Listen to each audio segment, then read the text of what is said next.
So a few days ago, I put together this chart of all the characters that I relate to in various ways in all the anime that I've watched, sort of as a way of contextualizing myself and the shows that I like,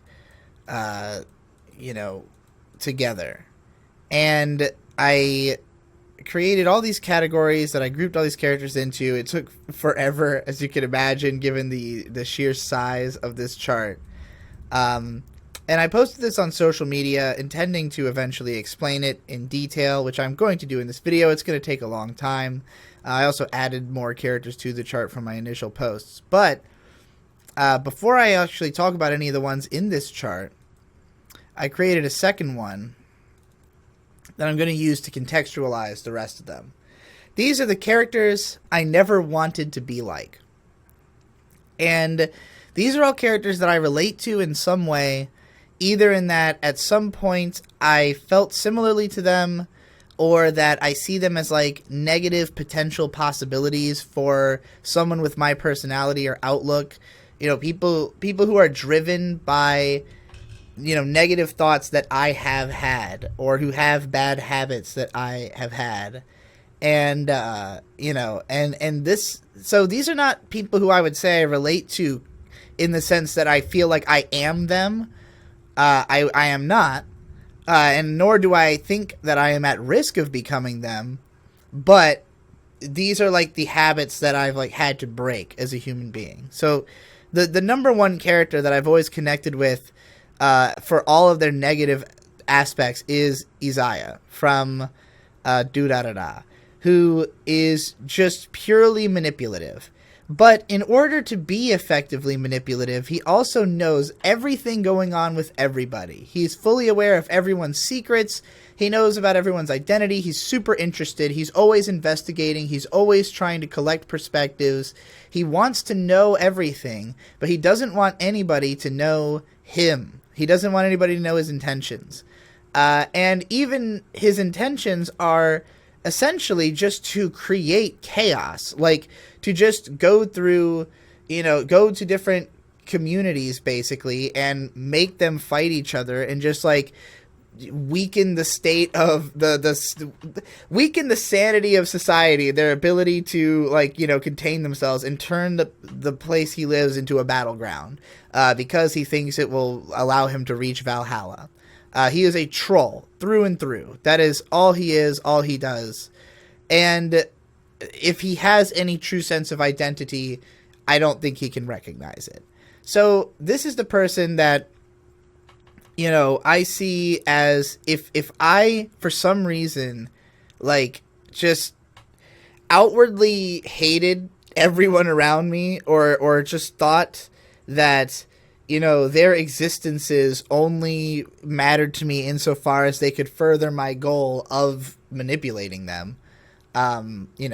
This is a person with that mindset. And when I think about the way that I acted when I was growing up, without intending to, I, behaved very similarly to Izaya. The way that I manipulated my younger brother, Victor, in particular, who is more of a Shizuo type, like a super sensitive person who, had to use that, is also really angry about just the state of the fact that people are trying to fuck with you all the time, and protective of an older brother who he sort of looks up to, who probably is, that character might be more similar to what I, am actually like.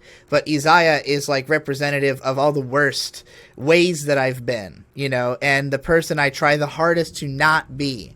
And why I'm so fascinated with watching him get punched and deconstructing all the problems, all the flaws in his character, because I just think he's the perfect distillation of that, that wrongness. The other character who is a perfect distillation of something I don't want to be is the main character from The Wind Rises. And that's because to me, the message of this movie is that you should not define yourself through your work, because your work is going to be appropriated. It is going to, go beyond you in ways you cannot predict. And, if all you care about is completing your work and like being recognized or whatever, even if just by yourself, for your ability to like realize your visions, then like when you reach the end of the road, the end of the line, and the vision has been realized, and you have to ask yourself like, what was the actual value of your creation in comparison to the things that you ignored in service of that goal. This character, he has a wife who he's completely in love with, who understands him almost implicitly. They have, a level of communication that, that goes beyond words very easily. But at the same time, like, she sort of she appreciates in him that he is so passionate about this work, but like, she's dying and literally like obfuscates how bad things are so that he can continue to work, because she sees it as like, oh, my place is to like to allow you to do this thing, and then meanwhile he ends up not really getting to spend much time with her or help out as much as he could before she's gone. And in the end, it's like, without her, was any of this really meaningful? Like, if I had recognized that this thing I had was more important to me than the thing that I was, trying to race towards, then, if I had been adaptable, been willing to switch gears, then maybe I would have, had more time with this person that I cared about. And obviously this reflects Miyazaki's feelings about his mother, who, died of tuberculosis, just as the character, the wife in the film does.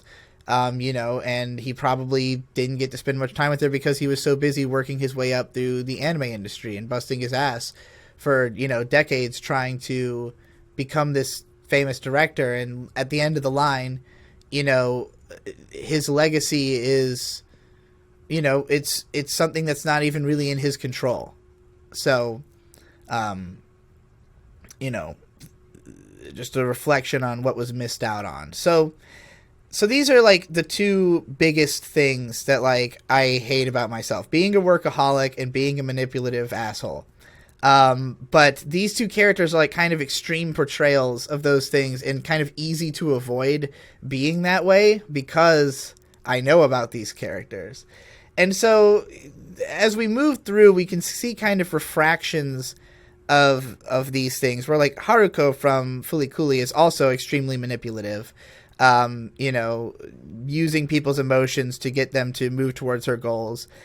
She's almost just as bad as Izaya, really. She has like a little bit more sincere empathy, and in a way that might be her downfall. That might be why she's not as effective as Izaya. But it also might be why she's, even better at, getting people to go even further for her, probably than Izaya could. But, feminine wiles help a lot with that as well. Gendo Ikari is obviously another, like, manipulative sociopath, who, just hides his feelings so deep that nobody really has a read on him at all. He's a very mysterious type of figure. He's kind of similar to Griffith, who I also have down here as, just this person who like understands people well enough to like work with them very closely and like get their trust and get them to be like a member of his team, and like he kind of has like, this almost motherly caring atmosphere where like all these people are a family who work with him, but he sacrifices those fucking people, like he sees it as like, you are serving me, you're willing to lay down your life for me, and therefore, what is the difference between me actively killing you and, you sacrificing yourself for me? And like, I think that the fact that he sacrifices them without their understanding, and we can visibly see the way that the fear and the betrayal affects them as they are wiped out by the demons. And it's like, it's just like again, just showing how if somebody's core intentions are evil, then, you know, even if they seem like the nicest person in the world, that is literally that is the setup for the subversion, you know? And like, so that's, I think, something that a lot of people were like afraid of with me, especially like even when I came out. Like, a lot of people thought it was a joke. Like, people that thought I was doing a bit. There's probably a lot of people who still think I'm doing a bit, you know, because of the confusion I had about exactly what I wanted to be. You know, it was hard for me to present like a consistent personality. And like, Griffith has a clear idea of what he wants, so he has a fully formed mask. And, you know, the only time that he has to like change anything about his goals is when Guts leaves, because he has to like be confronted with the fact that Guts was not just a pawn, but something that like had some extra meaning to him. And like, when he can't, you know, when his like scheme goes awry because somebody actually beat him, which he couldn't see coming, you know, then like his emotions just explode and go out of control, and like he cannot handle like the betrayal of an equal, or actually just being beaten by someone, you know. So like, yeah, I think that like that insecurity at the heart of Griffith is like, I think it confronted him with the fact that he just didn't want Guts to go, you know, like he didn't want it. It didn't matter that there was a logical reason that he had set up the terms for why Guts could leave and then, you know, been beaten. It's like, no, I wanted things to go my way. And like, that denial of the emotional reality on the inside is what, you know, cripples this person and leads them to their betrayal in return. So that's kind of what this whiny little bitch from Shiki is like too. He's like a good, like, opposite end of the autism spectrum version of Griffith, where Griffith is like hyper genius. This character is an idiot, but completely wrapped up in their own head, and just constantly having assumptions about everyone's intent around them. It's always like, you know, he's always reading like the worst into what everybody's trying to do, and just gets bitter and bitter about it, you know. And like, this is kind of how I was when I was a teenager, and especially in my like early teens, that feeling like people are going out of their way to slight me, you know. And I was, granted, never nearly as bad as this fucking moron, but this kid's like, you know, this is what becomes a school shooter, is somebody who's just like constantly in a state of thinking that, you know, anybody being kind to them is lying, and anybody who, you know, is mean to, or anybody who says anything that hurts their feelings was definitely doing it on purpose, you know. I think that, you know, this is the type of person that like is the most intolerable to me, because it's like something that I think I had to get past when I was young. And, you know, it's kind of like, if I see it in other people, then I'm like, how can you still be this way? You know? Then we have Togami here from Katanagatari, who is another manipulator. And this one's particularly frustrating because her thing is that she manipulates herself. And she has this big speech at the end of the show, how her whole personality had been fake, that she like brainwashed herself to think that she was this person, but she's actually not. And it was very frustrating for me because obviously I can relate to this in a sense that like I sort of, you know, have my own like identity that I've been projecting for a long time that is not necessarily the same as like how I felt inside.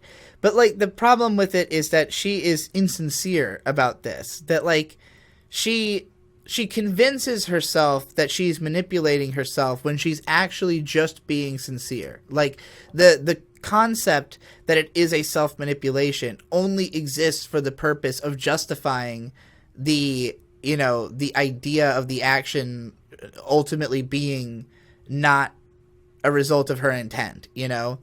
And this is not like criticized by the show, which frustrated me. I don't know if it was intention, like, I'd have to rewatch it to really like fucking speak on it. But yeah, I just, her talking about how she had manipulated herself just fucking pissed me off, because it's the kind of shit that I would say to, like, you know, justify something that ultimately I don't think is fair to consider, you know, alien to my intent. I don't think you really can be alien to your intent. I think you can just obfuscate it in one or two small ways that allow you to, like, lexically justify your actions to yourself, or lexically define a line that you've decided to live above, you know, because you cannot find a healthy way to externalize what lies beneath, if that makes sense. So, all right. We've got Char as another just, like, manipulative fucking sociopath. Nothing much to see there. Kaiba's kind of the same, but Kaiba has a lot of empathy because of the fact that he has it for his little brother.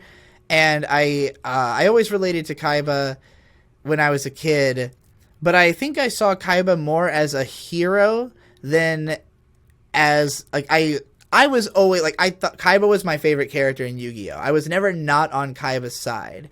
And it's because of the fact, not that Kaiba is, like, a villain or an asshole, but because of the fact that he tries to take care of Mokuba. And Mokuba is this cute little effeminate little brother who, you know, like, just loves Kaiba with all his heart, and all he wants to do is try to help Kaiba, you know? So, like, on some level, I related to Kaiba as a big brother, but also, like, just the idea that he's somebody who's, like, literally fuck everyone except for, you know, this person who cares about me is, like, both a way that I want, like, both the mentality I had towards, like, the people I cared about, but also the mentality that I wanted people to have towards me. It's like, you know, I want there to be somebody who's like, yeah, I fucking will literally, like, I will literally murder whoever I have to if it means that I, you know, protect you. And, like, so Kaiba's, you know, all of his evil shit he did throughout the series, on some level, there was a justification, but ultimately the arc is about realizing, you know, there's a better way, and, like, coming out from the fucking, like, madness and sociopathy to, like, embrace friendship as a way forward instead. Which, you know, obviously Mokuba comes to understand before Kaiba. And therefore help to bring it out of him. So, yeah, what a sweet story. Stocking, from Panty and Stocking, loves to be abused and also just is a glutton. And these are both, you know, I've never been in enough relationships to have had abusive ones the way that Stocking loves. Like, I think that I was just so, like, afraid and wary of, like, you know, of those kinds of, like, deeply emotional connections, and also just not really, you know, understanding what role I was supposed to fill in a relationship until I was much older. But, like, I understand I understand why Stocking gets off on just, like, being fucking, like, you know, shit on and abused, and also why she just, like, cannot stop eating. Like, it's like because I have a very addictive personality myself, you know, and, like, I guess I connect to both, like, Panty sex addiction and Stocking sweets addiction, but I feel like I'm more of a sweets consumer because it's more of a standoffish. It's like, it's more like she wants to be repelled than to be accepted, I guess. And that's why I see her as, like, a villainous part of my person. I guess, like, Panty is more of, like, a person I actually want to be like, and Stocking is more like a person that I don't want to be like. But, I mean, I think Stocking, you know, represents, obviously, another extreme, not necessarily something you want to be. I don't want to be a fucking a slut myself, necessarily, but, you know, I also don't want to be a snack fiend. Anyway, the girl from Paranoia Agent, I mean, she basically makes up a character in order to defend herself that ends up complicating this lie that spreads through society and has this rippling negative effect, you know? And, like, I don't think the existence of Digibro has ever had a rippling negative effect because it's not a negative character, even if it is a false one. But it does create the increasing complication of the difficulty of actually reversing it and like admitting, where the character begins and ends, and where reality, begins and ends. And the fact that she basically externalizes her paranoia into a fictional character who becomes real through the abstraction of society. Yeah, I connect with that pretty easily, but something you got to be careful with. And this character, she is not careful. Also, we have the big brother from fucking Grave of the Fireflies, who basically his pride destroys his and his little sister's life. This is like, I don't blame this kid for anything that happens in this movie, because he's obviously a victim and a fucking teenager, but like ultimately there are decisions throughout the movie that he could have made that would have potentially saved him and his sister's life that he does not make because of his pride and identity. And I know what that be like, and this is like a worst case scenario of that. So it's like, put those feelings away, which also is of course a metaphor for what actually happened to Japan. He is meant to represent essentially why Japan ended up in the state that they were. So, moving our way down, Akio from Utena, another manipulative person. The guy from 5 centimeters per second, I put him on here just because it's, I don't ever want to feel that feel I felt that day.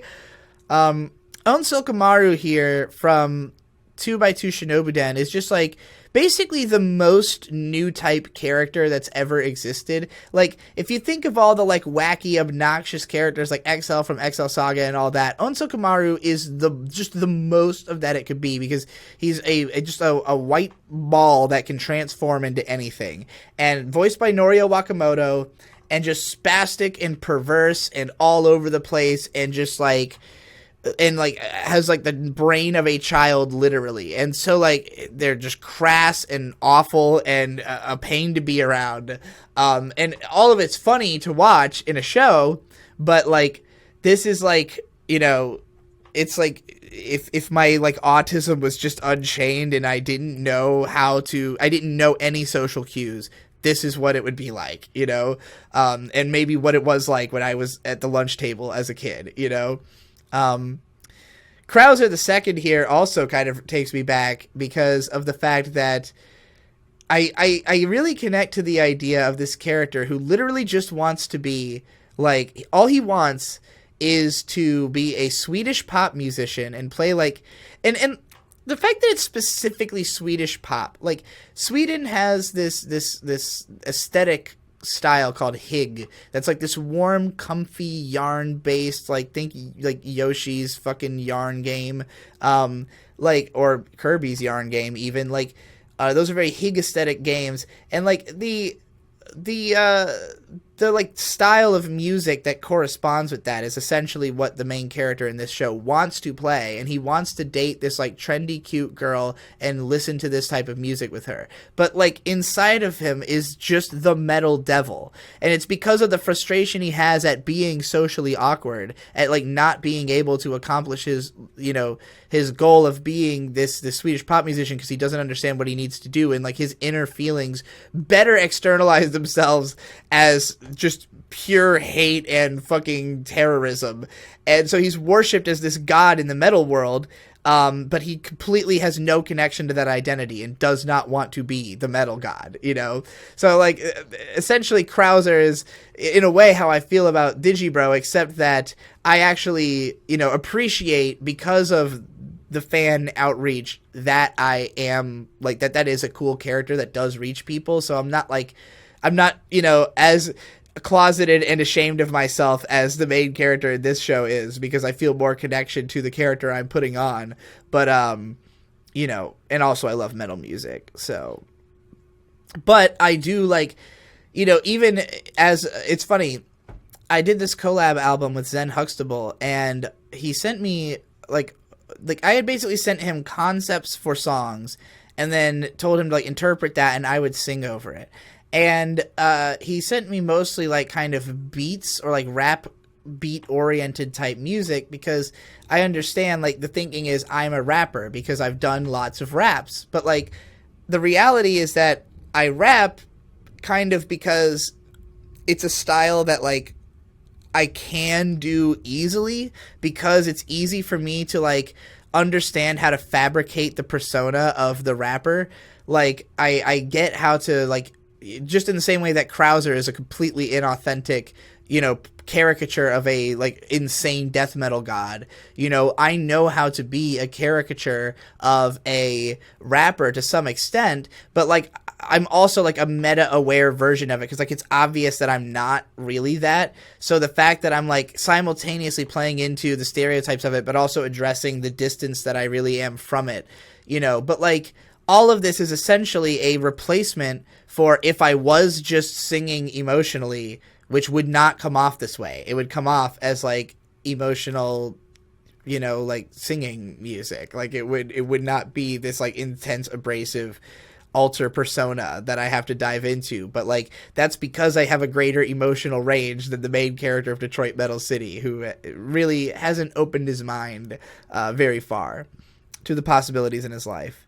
A lot of these characters really are just kind of fall somewhere into the spectrum of being like socially manipulative assholes, or people who let themselves get manipulated easily, which is also something like, you know, I was an extremely naive kid. I would even say like Misaki from Welcome to the NHK kind of like reminds me of the kind of person that I felt like on the inside by my teen years. And like, I think if I had actually looked like her, I would have ended up like her, you know, like somebody who thinks in a very like new typey kind of way, but has just kind of followed along with like whatever application for that has been given down by her parents. In her case, you know, being this like religious missionary, but like her real interest is just like helping people who kind of seem like her. And I guess she connects to Sato as like, you know, oh, this is like a guy version of me, you know, in a way. And like, so yeah, I guess I connect to her in that sense that like Sato here is what I actually was like in my teens. And I connected with this show extremely hard. But like, I don't even think I really at the time, like, could, like, because of the fact that I saw myself as a man, I, like, even when I related to female characters, I kind of put it out of mind because it's like, oh, well, I can't, like, I'm not a woman, so, like, I can't be the girl character. Like, I'm the guy character, you know? But, like, these two characters are, like, kind of two eventualities of having the same mindset towards the world, you know? And both of them, it's their like their, you know, their anxiety and their having been so closed off and having so few human connections is what causes their problems. Shiki is similar. Doesn't really know how to interact because she's like so busy just trying to like understand and like come to terms with her own mind, which is like so fucking fractured from the like dissociative identities that she doesn't know how to like, you know, pay attention to what's going on with the people around her. Like, there's too much other shit going on inside of her mind because she can, like, see death lines and has a constant urge to kill that must be suppressed. Obviously, I'm not that edgy. You can tell I kind of made the characters, like, the size of how much I relate to them or how afraid I am of being them. Here we've got, you know, Tomoko from Watamote.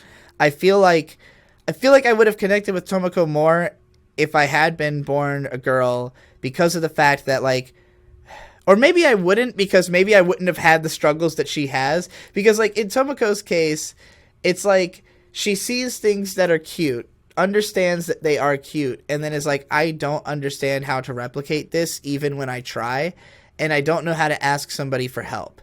And like, that's the part that I connect with her on. But, like, because she's a girl, she actually, like, makes attempts. Whereas for me, it's just like, well, I can't even attempt. Like, there is no possible way I can look the cute thing I want to look like. You know, and that's kind of like the denial that I had set into my brain for a long time. So, like, and as a result, I didn't put myself in as many like insanely awkward situations as Tomoko did.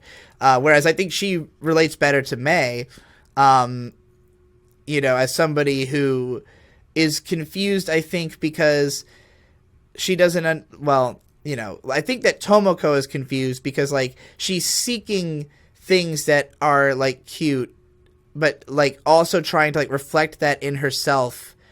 But realistically, she should just be herself and, like, attract the cute things, like her cute friend at school. She should just be lesbians with her. I don't know where the manga goes. I haven't read past the first volume, but yeah, some of these characters are like people who like try to be caretakers but fail in some way, or who, through their like lonerism or like decision to like, making all the decisions themselves, end up having like wrong tendencies. Somebody like Saber, for instance, who I talked about in the Magical Girl video, how like her whole problem is that she tries to do everything herself and doesn't like try to task the people who believe in her with anything, and so they come to resent her. And this is how I kind of feel about a lot of my like longtime fans or older patrons who like were there for me and like, always like at the ready to help me out if I needed anything, but like I always had this mentality of like, oh, well, if I can't pay somebody, then like I don't feel right, incorporating their content into like something that I'm making money off of. And like, I don't know, I just didn't think about like trying to be creative about how to approach that or like really communicate with those people. Like I'm so afraid of like using an artist, that I don't even attempt to work with an artist, and like, so thinking about that and recognizing those flaws in that character. I also have like every character from Fate Zero on here because they're all just like negative potential consequences of being, of just trying to achieve something, like all the bad sides of trying to achieve something are represented in these characters, I guess. We've got, Nureha from Log Horizon, and this is a character, because when we get into the characters that I want to be like, we're going to talk about a lot of, like, matriarchal figures, and Nureha is, like, the worst case scenario of, like, an e-girl leech who, like, builds this entire empire on the basis of, like, simps who,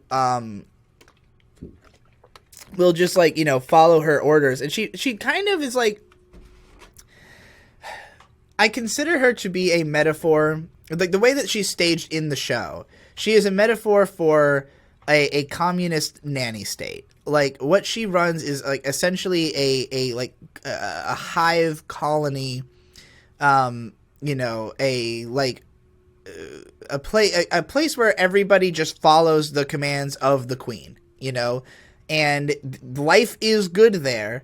But you have to follow the commands of the queen. You have to do things the way she wants them done. And she is a genius, and she does run things well if you like living there. But she also wants to take over. She wants everybody to be under her umbrella, And ultimately, I think that you should, as a figure, as a leader figure, you should only attempt to, engage as many people as like you can effectively. The bigger your society grows, I mean, every empire falls, let's put it that way. Like as soon as an empire gets to a point where it no longer can address the needs of the people, to a point where they feel like they're better off being there, they will leave. And like they won't be better off being there, they will be better off self-managed. And it might not seem that way in the short term when there are benefits that could save lives of, joining an empire, especially if the benefits are you won't be killed by that empire. But like, long term, it will never benefit people to, give up their sovereignty, and to not, manage things on a local level first and foremost, where the needs of people are addressed most specifically. So like Nureha trying to expand her blanket and be queen of the world and have everybody be under her control is, in my opinion, a wrong-headed view of matriarchy. So, here we have Cosette, who is just a beautiful doll. And I think that Cosette is like, I think Petite Cosette is about being trapped in the obsession of being perfect, of needing to reflect the most like beautiful inner version of yourself. Because like, obviously I project onto blonde lollies hardcore. Like, it's odd because I was not blonde as a kid, but like, I did have bleached hair when I was like 10 because of the fact that I had like blue spiky hair. And I don't know, maybe I just liked the way I looked when I was blonde.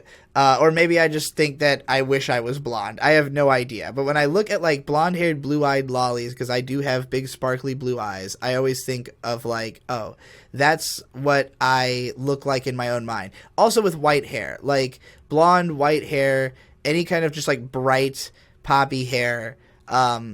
You know, not to say that I don't connect with lots of dark-haired lollies as well, but, you know, like Shinobu from Monogatari, or like, you know, characters like that are the ones that I always like look at as like, oh, I wish I was that, you know? And Cosette is obviously a like perfect example of that.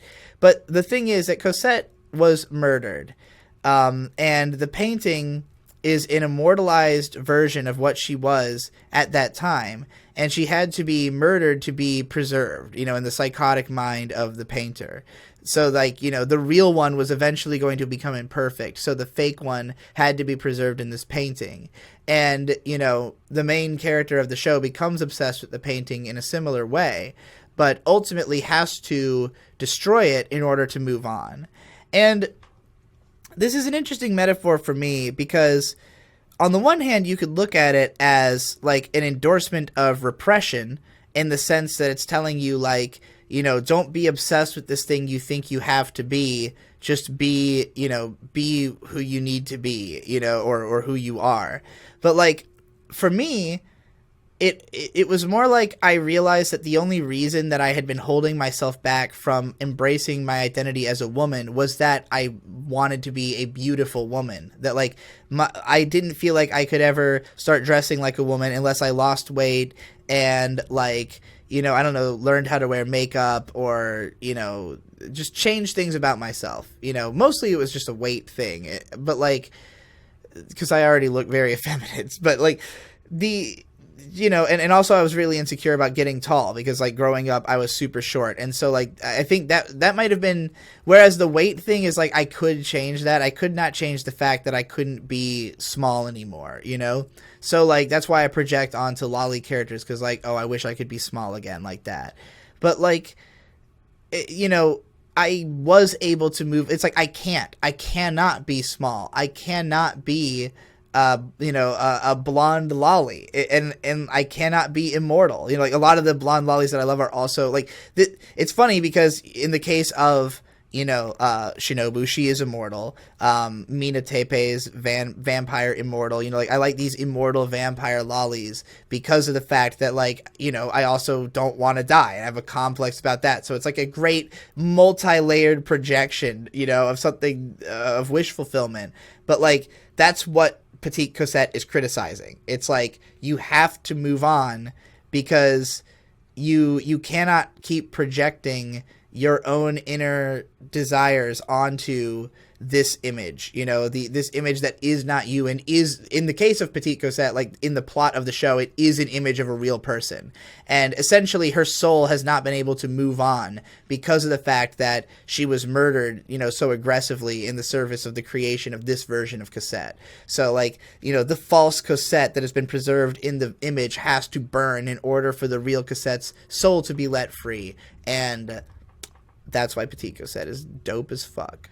That's probably the deepest analysis I've done or seen of that show, and it all just came to me. Here we've got Seita Soujirou from Rurouni Kenshin. This kid was my favorite character in Kenshin, even though I never saw like any of the episodes he was in, except for the actual one where he fights Kenshin. But I had read about him online. And the idea of his character is that he's like a 13-year-old or so, like genius prodigy swordsmith who like the pressure from having to like, do that, I guess, and like I don't know, his family was abusing him or something, so he murdered them all. Again, I never saw the episodes. I just was fascinated with the character because of the fact that he had been, considered a genius as a child and became a a rogue asshole, I guess. And I was like, yeah, that's just like me. Because at the time, that level of anger was something that like I almost wished I had within myself to express,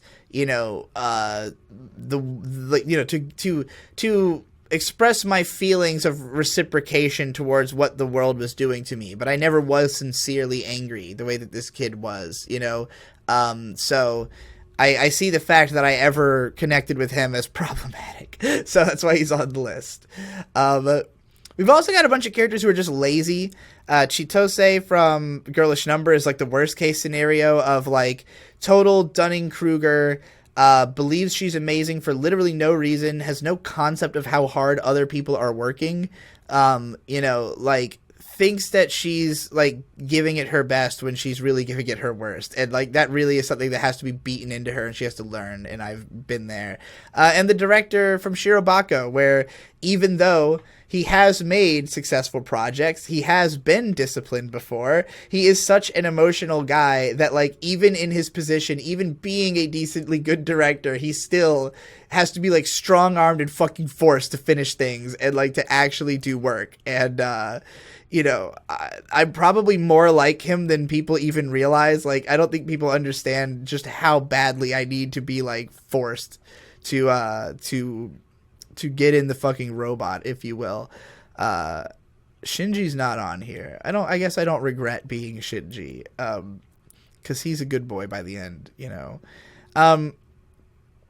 Yeah, I guess we have a few more like failed caretaker figures to some degree. I mean, in the Skycrawlers, I think that there's sort of a hopeful resolution to the idea that, I have to rewatch this movie because I haven't seen it in like 10 years, but it's one of my favorites. And Chibasauri here from Horo Musuko, who I connect to in the sense that less extreme version of this guy from Shiki. She like kind of blames her friends for her own like anger, and she also hates herself for the fact that she does that, which I connect to as well. And it's like she just gets locked in this loop of like emotions and guilt over those emotions and inability to be authentic towards the fact that like she wants somebody to comfort her, because like ultimately she doesn't know if she deserves that when she can't open up, and comfort other people herself, or is failing to do so. Yeah. And this bitch is just crazy and fucking like uses the fact that she like knows how to be comforting to entrap people and do sadistic shit to them. So yeah, she's pretty fucked up. She's definitely another like worst case scenario of a person with my like mind type, I guess. Makishima, he's kind of similar to Izaya. I think he has more moral fiber in that like he's less wrong given the context of the scenario that he's in. Like I almost would say that I would be on Makishima's side, but I am nonviolent. Ultimately, I would not be willing to just like, murder innocent people for the sake of subverting the system. Maybe if I lived in the world of psychopaths where I would almost certainly be deemed as a person who had to be in the facilities, or I probably would be conscripted as a what are they called? Not the enforcers, but the ones who work on... No, yeah, enforcers. I'd probably be conscripted as an enforcer in that world. But, maybe I would be more on Makishima's side. It's hard to say. All right. Is there anybody else I feel the need to really specify why they're here? Revi from Black Lagoon is another one who's just, like extremely abrasive and, like, basically just has buried her feelings so far deep that she does not want to believe they exist at all, and like kind of tasks everyone around her to be as much of a hard ass as she is, which I think is like an unfair way to look at the people around you. It's like, just because you're insecure doesn't mean that I have to act like a hard ass all the time, just like you, just because you think the world functions that way. You got to be at peace some of the time. So yeah. So that essentially, I guess I could also talk about like Kaiki. He's similarly just like, emotions aren't real. Everything about me is fake, and I am just going to live with that. That's the state of the world, and like everything is about power, money, and intelligence. Jibril here is just kind of a fucking elitist cunt. She is like privileged and not understanding, and like holds people to task for their intelligence, which I think is just a cunt move. And we also have some like light novel guys down here who just like, I mean, in the case of these two, they just have like bad attitudes towards society. Obviously the whole point of the story is for them to like heal socially, but like, I've never made it far enough into either of these stories to see that actually happen. And Ayato from Asterisk War, I mostly put on here for his like weird sexual repression, and as somebody who grew up with that myself, where like I was like so afraid of like exploring sexuality for such a long time, and I still feel like I'm like, in spite of the fact that I will talk about the fact that I have sex publicly, I will not go into details. I'm comparably chaste, unless I'm drunk, I guess. But I don't know if I necessarily look down on myself for being chaste, but like, maybe to an extent that is like, overkill. And he is definitely like that as well. So that's all the characters that I never wanted to be like. Now let's talk about the characters that I do want to be like. So now we're going to have a look at characters that are the opposite of characters I don't want to be like. They're characters that are personal role models, characters that I want to be as much like as possible. I could never hope to be as based as most of these characters, as they are written to be as based as possible. There are some exceptions here. Misato might be like even more flawed than I am as a human being by the end of Eva, less over her personal hangups, I guess. But most of these characters are fairly aspirational. So there is a common thread here, and again, it is that they are caretakers by and large. And it's something that I really couldn't have understood until I put them all next to each other. Like, until I literally looked at all these people's faces next to each other, especially the ones that, like, I feel the strongest connection to, which oddly are old ladies with gray hair. But, yeah, like, the elements about these characters that I like about them is their ability to understand the world around them, adapt accordingly, and help other people to do the same. So, my very first choice on here, because I think this is probably the character that is like the closest approximation of my reality, is Irabu from Kuchu Buranko, or Trapeze, as it's known in English. If you haven't seen the show, I highly recommend it. It's only like 11 or 12 episodes, and it's fucking super uplifting. It is probably for me at least, for somebody who thinks like me, it is the most uplifting show imaginable, because each episode is basically about somebody who has a different personality disorder. Basically like the ones that are typically classified in the DSM, was obsessive compulsive anxiety disorder. Just each episode is a different person's strange, hang-ups, and they find themselves coming to this clinic where this doctor just basically, I don't know what Irabu really does for the patients, but he, causes them to think differently and start to head on the road to recovery by the end of the episode. So, it's a very trippy and weird and adult, but very heartwarming show.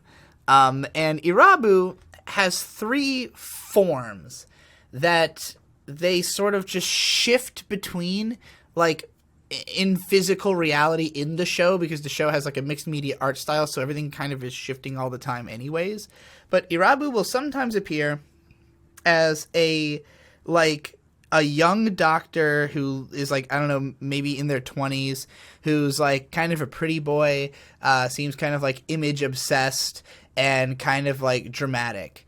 And that's like the one that will mainly interact with people in the office. But then there's one form that's just like this fucking weird, ugly green bear, like just big green bear suit, with like wacky patches on it, you know, that communicates in a weirder way. But then there's also this like deadpan lolly shota, like androgynous blonde, like, you know, flowery pink thing that we have on screen here. So, and this one is like the hyper-lexical direct communicator, you know, bored unemotional one.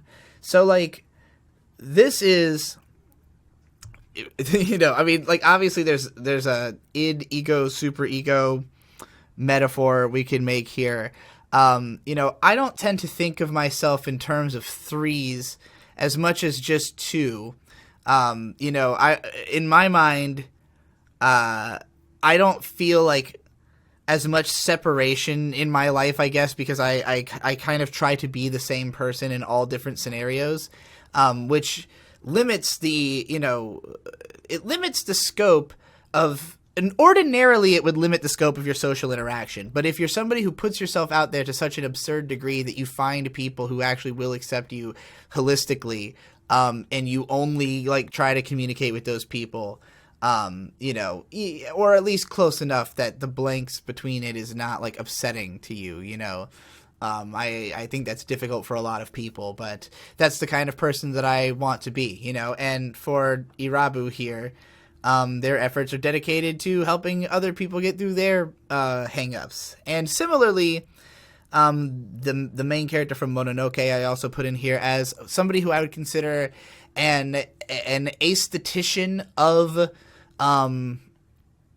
like fucking problem solving of weird fucking spirit energies, basically similar to Ginkgo from Mushishi, who I did not put in personal role models, but I did put in like I think people I want to be friends with. But like, because of the fact that I'm going to have to talk a little bit about a reworking I've been thinking of the neurotyping chart that you know, essentially your ability to have like a role in society has to do with like whether you can like what understandings you can develop that are useful to society. And if those understandings are things that have like clear lexical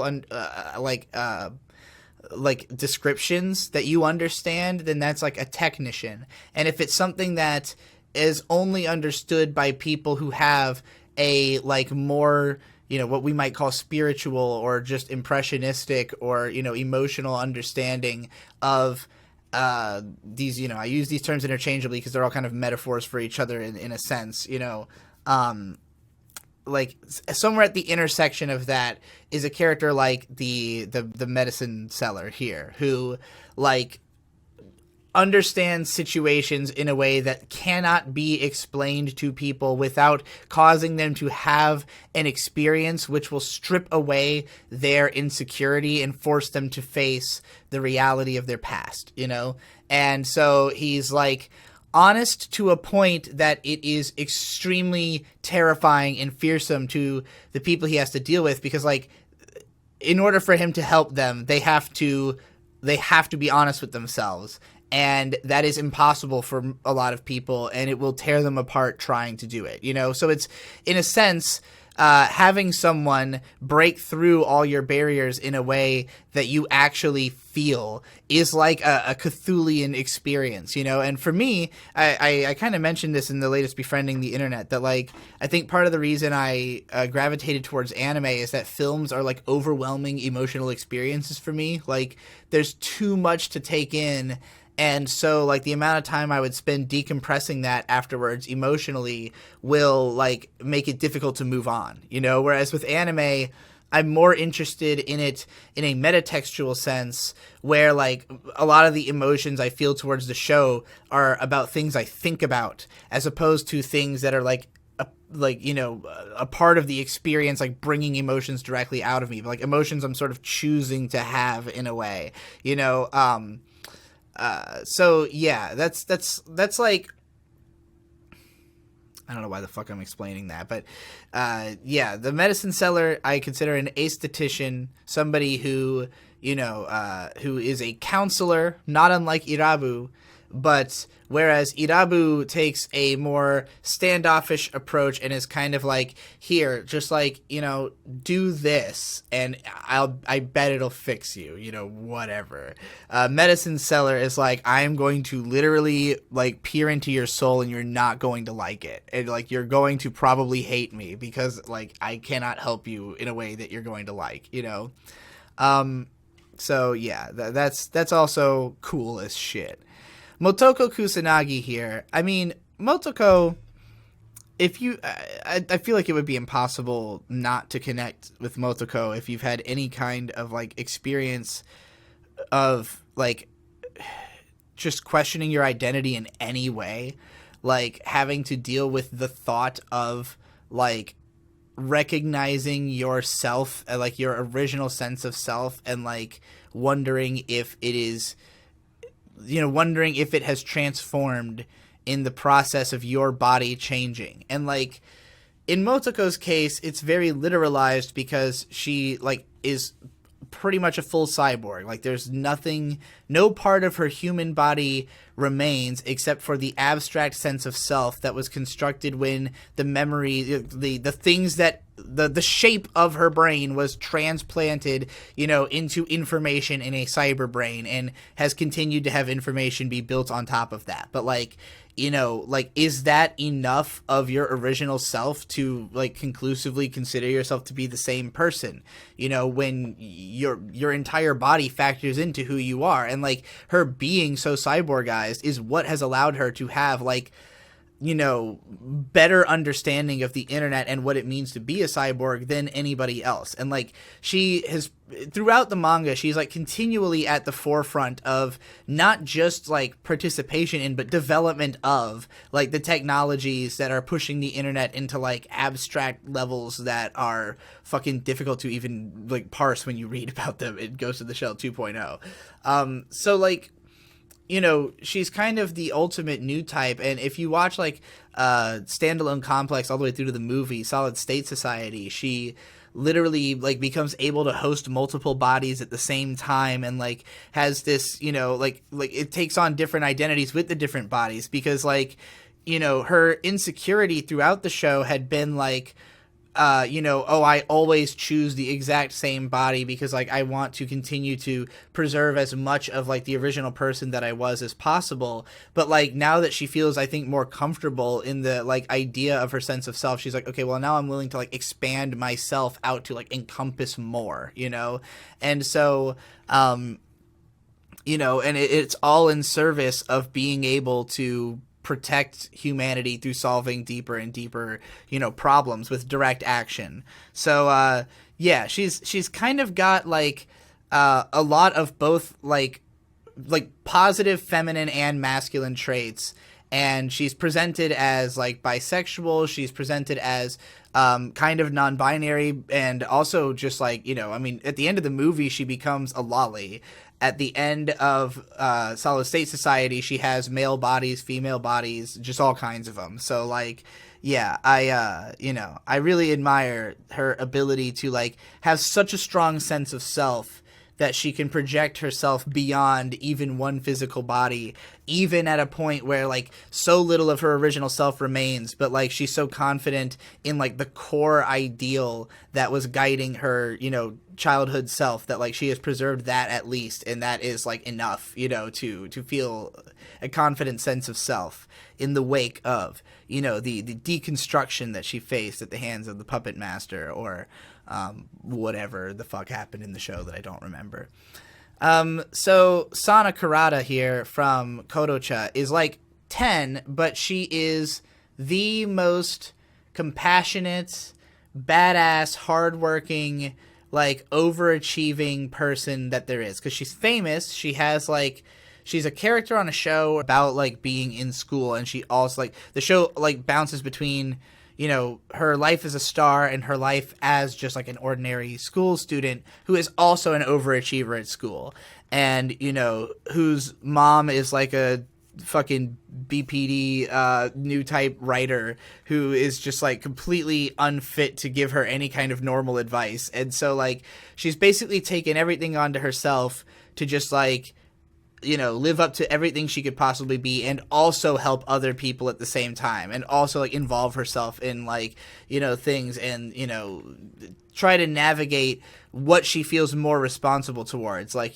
doing her job, and like her sort of the projection of her mom's vanity on like what she what her power is best used for, I guess. Whereas maybe she wants to, foster closer connections with specific people, especially when she meets this kid who's like this boy who has like an abusive personality that she at first is really upset by. But like when she sees, like why he's behaving that way, then it's like, oh, now I especially like want to help this person, because I can understand that like he at the core wants to be good, but like cannot move past these whatever troubled emotions. So which is like the sort of stereotype of like what every girl fantasizes about, right? It's like, I can fix him, but I think that you can fix someone to an extent, in that you can placate them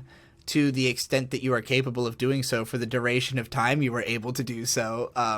It's not a permanent solid state of fixing somebody, but I do think that you can achieve symbiosis with people, and that's what Sana attempts to achieve with all these people in her life, all these things that she's tasking herself to do.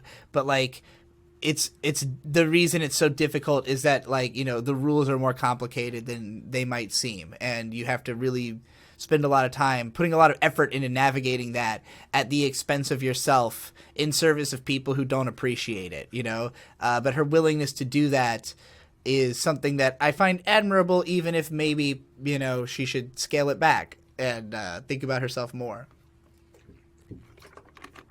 So Misato, she's just like, she struggles to be a caretaker because of the fact that she hasn't fully taken care of herself. And it's been thrust on her that like she suddenly has to, in order to, help this whole operation work, she suddenly has to learn how to discipline children. And like she tries to do to them like what would work for her, like based on what compels her, which is a more like competitive tendency, as she's someone who like admires her dad and wants to be like, wants to be more of a like, like a person who's known for their ability. And Shinji is not like that. Shinji wants to be known for being a good person. Like Shinji is motivated by the fact that people appreciate the fact that he's fighting, that he feels seen, that he's getting the attention that he doesn't get from, from his dad, because his dad can't communicate with him, So, like, she figures out what Shinji needs and tries her best to, like, provide that to him. And really her inability to do so is mostly as a result of the fact that she has to continue to do this job because she's the only one who can. She really cannot fill a caretaker role because she has to fucking work for Nerve, because it's the end of the world scenario, and like her, desperation to try and help Shinji however she can, you really see in the end where I think, when she kisses him, you could read it a lot of different ways, but I kind of look at it as like a desperation to encourage him to keep going in spite of the fact that he's about to watch her die. Like, even though like there's nothing left I can do for you, I am going to die. Just know that like I believe in you whatever way you need me to, to an extent that like, if you needed me to look at you as a man, like I'll look at you that way, but it's just out of this like desperation to encourage him to go on with whatever is at her disposal in that moment. Tsunemori Akane is the most lexical, the most middle manager, the most opposite of my personality that a person could possibly be. But she works the goddamn hardest to understand the shit that she doesn't get. If there's a concept presented to her and she doesn't get it, she's going to sit there and patiently ask questions and try to get to the heart of it, because she sincerely wants to know what's going on, because she has a very powerful sense of justice, and she, wants to know that the justice that she is implementing is correct. And in the very first episode, that is immediately challenged. She has spent her whole life firmly believing in the justice of the system, and the second she sees it in action, she immediately realizes that the justice is wrong. And this was how I felt stepping into the world. Like, for me as a kid, I firmly believed in what I perceived to be the rules as established by, like, my understanding of the world from my parents and from what I learned on TV and stuff, and like, so for me, like, the challenge of fitting into society was realizing that other people were playing with different rules from me and not understanding those rules and not understanding how to ask about them, And so in a way, it's like I wanted to be like Tsunemori Akane. Like, at the deepest core, and this is why, like, I relate to, the deadpan lolly characters, because, like, deep down, I feel that just, like, level of, I just want to follow the rules. I just want to do what's appropriate. I just want to make the best decision. That's all I want to do. What do I have to do to figure out what that's going to be? I will go to any fucking lengths to figure out, like, what's the best decision, but I have to actually believe that it's the right decision. And Akane has that thrown into doubt the second she sees how the system really operates. And that's, basically getting blackpilled. And that's what happened to me over and over again until the point where I became the black pill. But that's kind of Tsunemori Akane, where at the end, and this is the only thing that I appreciate about season 2, is the presentation of how she continues her job from that point forward, which is that the Sybil system gives people a reading of how psychotic they are at a given moment, and if it exceeds 300, then it becomes okay to kill them. But Akane observes in episode 1 that a person can be talked down from that state. So it's clearly true that these people do not have to die just because they have they have enough, like, potential to be dangerous that they, have been judged as executionable. So, like, she becomes sort of a frontier psychiatrist, if you will. Frontier psychiatrist as a, and she, like, goes out and, like, tries to basically talk people down to below the number 300 so that she could shoot them with the paralyzing gun, essentially subverting the system from within by, proving it wrong in doing her job in service of it. And even though that could get her in trouble because she would be reprimanded for not following the system exactly, ultimately there is no law within the system besides the fact that you should, listen to it, that, like, demands that she cannot talk people down from the ledge, So yeah, it's subverting the system through the, like, extremely pedantic particulars of how it works. And, just saving one life at a time in the process. And, that's how I see my life. I mean, I spend a lot of time talking to schizos on Twitter and just being like, wish you would step back from that ledge, my friend. I would understand, Toko here is kind of similar to Irabu and Medicine Seller. She's, like, somewhere between the two of them, a little bit of a psychiatrist, a little bit of a spiritual helper, and 100% a fucking badass. And yeah, she's both waifu tier and ambitions tier. I probably am closer to her aesthetic than I am to a lot of the characters that I project onto. Like, it would be a more reasonable, like, thing to attempt. But anyway, Maytel here, She's, you know, pretty much just like a motherly character. Like, that is like the conceit of her, is to be this like extremely pleasant, emotionally protective person, who is like refracted through every different Leiji Matsumoto work. You know, this is just Leiji Matsumoto's inner feminine instinct. This is that dude from 5-Star Stories. I don't even remember much about his character, having only seen the OVA, but I just remember him being like a dope, cool guy. We've got here the main character from Shaman King, who's just like chill as fuck and always just like, you know, nothing phases him at all. Nothing like gets him riled up. He flows like water.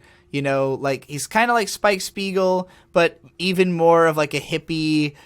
I mean, Spike is kind of a fucking hippie, but like Yo takes it to another level. And I think when I read Shaman King when I was like 12. That was like the first shonen manga I read, because the first volume of Shonen Jump, like American Shonen Jump that I got, volume 3, was the introductory chapter. So I just immediately was like, you know, I saw myself as being too much like the character Manta, the sort of like, you know, the audience stand-in who is supposed to look up to Yo.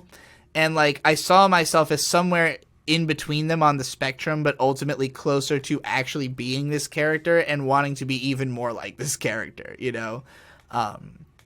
So yeah, I think my aesthetic certainly borrows from him a little bit, as well as Stoner here. This character is literally named Stoner.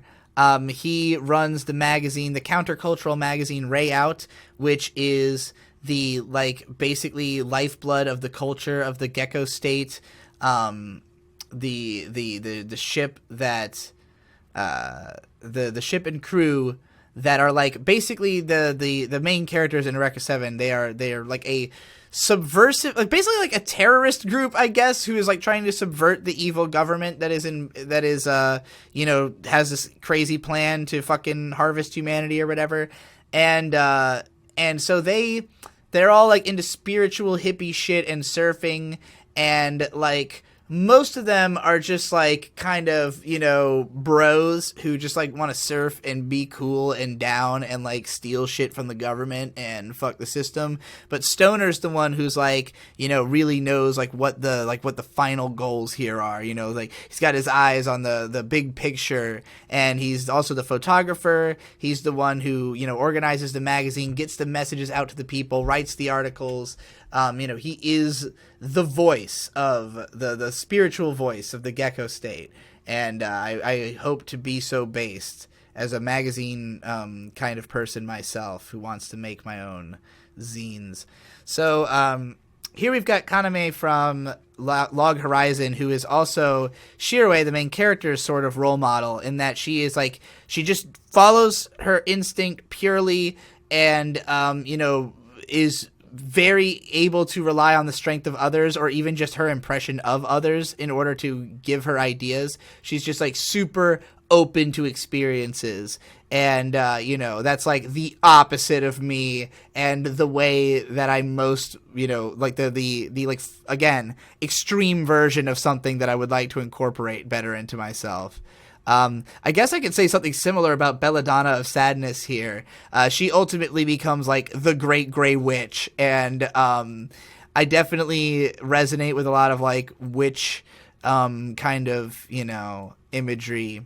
Having grown up a goth or goth adjacent, I relate to all the fucking weird pagan shit that was going on in this movie, and also the sick 70s music. Here we've got Hibari Coon, or Hibari-chan, if you will. The show is Hibari Coon, but Hibari-chan is a assigned male at birth trans girl who falls in love with a guy who comes to live at her house after his mom dies. And he does not want to be in love with her because he knows that she's assigned male at birth.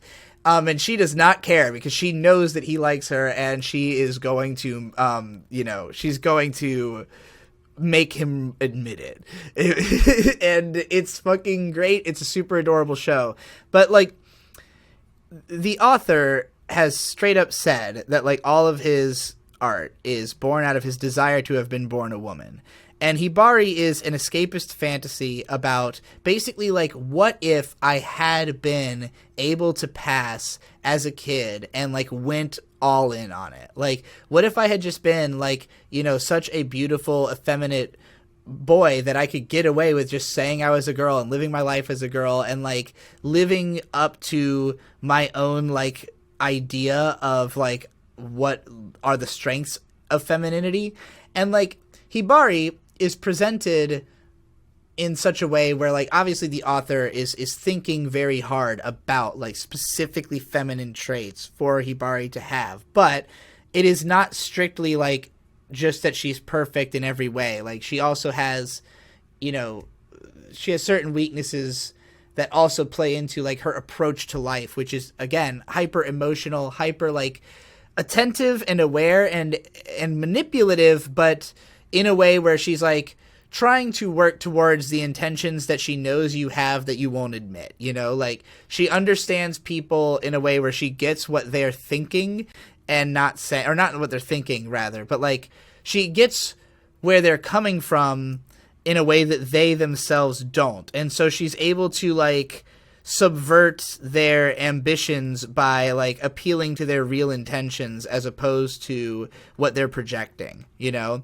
And that's how she's able to constantly ensnare, I guess, the main character, because he, like, is projecting, like, oh, I don't like Hibari because I know Hibari is quote-unquote a boy. But, like, the main character cannot perceive Hibari as a boy because Hibari does not exhibit any male characteristics and is an extremely attractive female, which everyone admits. Like, because most people don't know that Hibari was assigned male at birth. They just think of her as a girl, and so they're just attracted to her, and she's, like, the most popular girl at school. So, like, you know, and it's basically presented as though Hibari, at an early point in life, like, recognized the strengths of femininity from the fact that she had, you know, 2 older and 1 younger sister, and, like, saw what they were doing and just imitated that and became good at being that way. And then, like, because of the fact that, you know,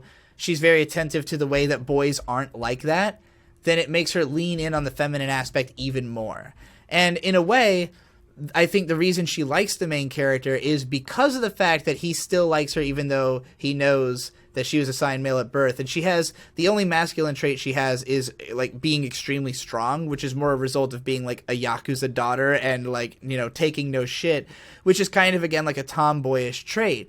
And so at the start of the show, when we see her social relationships, she is a lot more manipulative, has a lot more people, like, wrapped around her finger and doing things for her and just, like, giving her money for dates and that kind of thing, because, like, she is competitive in a way where she can bend people around her finger. And what she really kind of wants is a man who will not let her do that. Like, a man who will inspire the kind of loyalty that will make her, you know, not be abusive in relationships and instead just be, like, wholeheartedly nice, which she is towards the main character. And she's able to be that way because she believes in him and the love he has for her that is just evident in spite of his attempts to, you know, hide it. So, yeah, that's why I like Hibari and see her as a role model in the way that she handles her relationships, even if, you know, in her youth she is maybe more manipulative than she, you know, needs to be. But it's also difficult to deal with people who are younger and are not self-aware. Onizuka, I mean, if you've seen this show, this should be, like, just an obvious pick that you get, but he is, he's a teacher. He's the greatest teacher. He has a very impressionistic teaching style that involves literally taking a sledgehammer to the walls of a student's house so that their parents will stop, sleeping in different rooms or whatever. He's a fucking genius. Great fucking show. I need to go watch that again, actually, because I never finished it. This is the main character from a little-known soccer anime called Giant Killing, who is a tactician. He is the team coach. He's sort of like a producer in a way. I guess a coach is a similar kind of thing. Again, a similar type of caretaking role that's about like observing the people who you're dealing with and like, giving them advice on how to, improve their game. But like, I think of, while I do think I make a decent coach, I think that my very roundabout way of communicating is not as helpful to like men or to like sports scenarios where it's just about kind of like giving people very clear instructions quickly. I'm more of like wander around in circles trying to explain something like I'm doing right now. Which is more of like an enveloping, soft, people go to sleep to my videos. People tell me that. So, anyway, I guess I would consider my tone melodic. So, here we have Sakamoto Mio, I think is her name, from Strike Witches. She is like a rank officer in the military who kind of becomes like den mother to the other characters, though she is kind of standoffish, which is, I guess, the problem is that she has too much responsibility. Again, another character who like can't really spend time with her pupil, and so her pupil has to learn more from like the other peers in her age group. So maybe I shouldn't have even put her in role model, but she is a badass. Maybe I should have put her in characters I want to fuck. Cause, now I'm thinking about it and I think I'd rather just have her take care of me. Here we have Celti. Celti is the opposite of Izaya. She is Izaya's direct foil in that she has the totally opposite intentions of him. Izaya keeps track of everybody's emotions and their intentions so that he can use them. Celti does this so that she can try to help people. She just purely is constantly in a state of, I will protect people from the world's attempt to victimize them. I will ask no questions. I am just there to fucking, if somebody's in trouble, I'm going to come in there and bust it up. Whoever is innocent is going to be protected. She's a pure, literal superhero, social justice warrior, in a lot of ways, and she comes into contact with Izaya more than anybody else because of the fact that they are both out there actively trying to affect the scenario. But Celti is frustrated because whereas Izaya is having fun because nobody can possibly do anything that doesn't benefit him, because ultimately anybody taking action at all benefits him in some way as long as he can just keep propelling them to be chaotic. Celti has to actively stop bad things from happening. She has to waste her time that she would rather be spending at home with her husband, who is just obsessed with her, and instead she has to go out and help all these fucking people, and what she would rather do is just have them all come over and hang out and fucking eat hot pot and talk about anime, like, which happens a bunch throughout the series. And like, that kind of environment is what I'm used to, because my family, always had big houses and we would always invite all of our friends over. And like, for most of my late teens and early 20s, every weekend I had like 10 people at my house chilling out, playing video games, talking about whatever happened that week. And like, when I started becoming like a workaholic, I became really disconnected from those friends. And I, just couldn't really bring myself to take an interest in like the games that they were playing and the stuff that they were getting really like obsessed with. So I kind of drifted apart from them. But like, in Celti's case, I don't think she even kind of really cares what anybody is like talking about or into. It's just a matter of like, I want to be surrounded by people who I know are good, and that's kind of the mentality I've been more in lately, is like, I'm really not so concerned about like doing things with people so much as like having a lot of good people around and feeling like, hey, the people around me don't care about like how I act. And like, granted, I'd prefer to have the people who are like going to do things with me to be people who want to do the same things as me.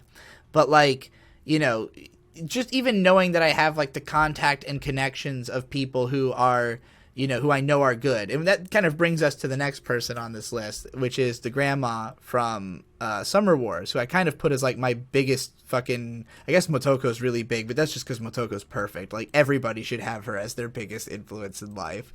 But the grandma from Summer Wars, this is a character I really connected to because of a write-up that Ghost Lightning did about her, that put her into perspective for me, because there's basically this character, when a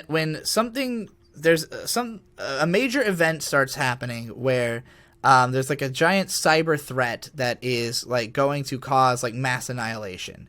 And when she finds out about this threat, even though she has no concept of the nature of the threat, she immediately calls everybody she knows that could potentially have any way of solving this threat to involve themselves. And before any of those people can get involved or the threat can escalate, she ends up dying.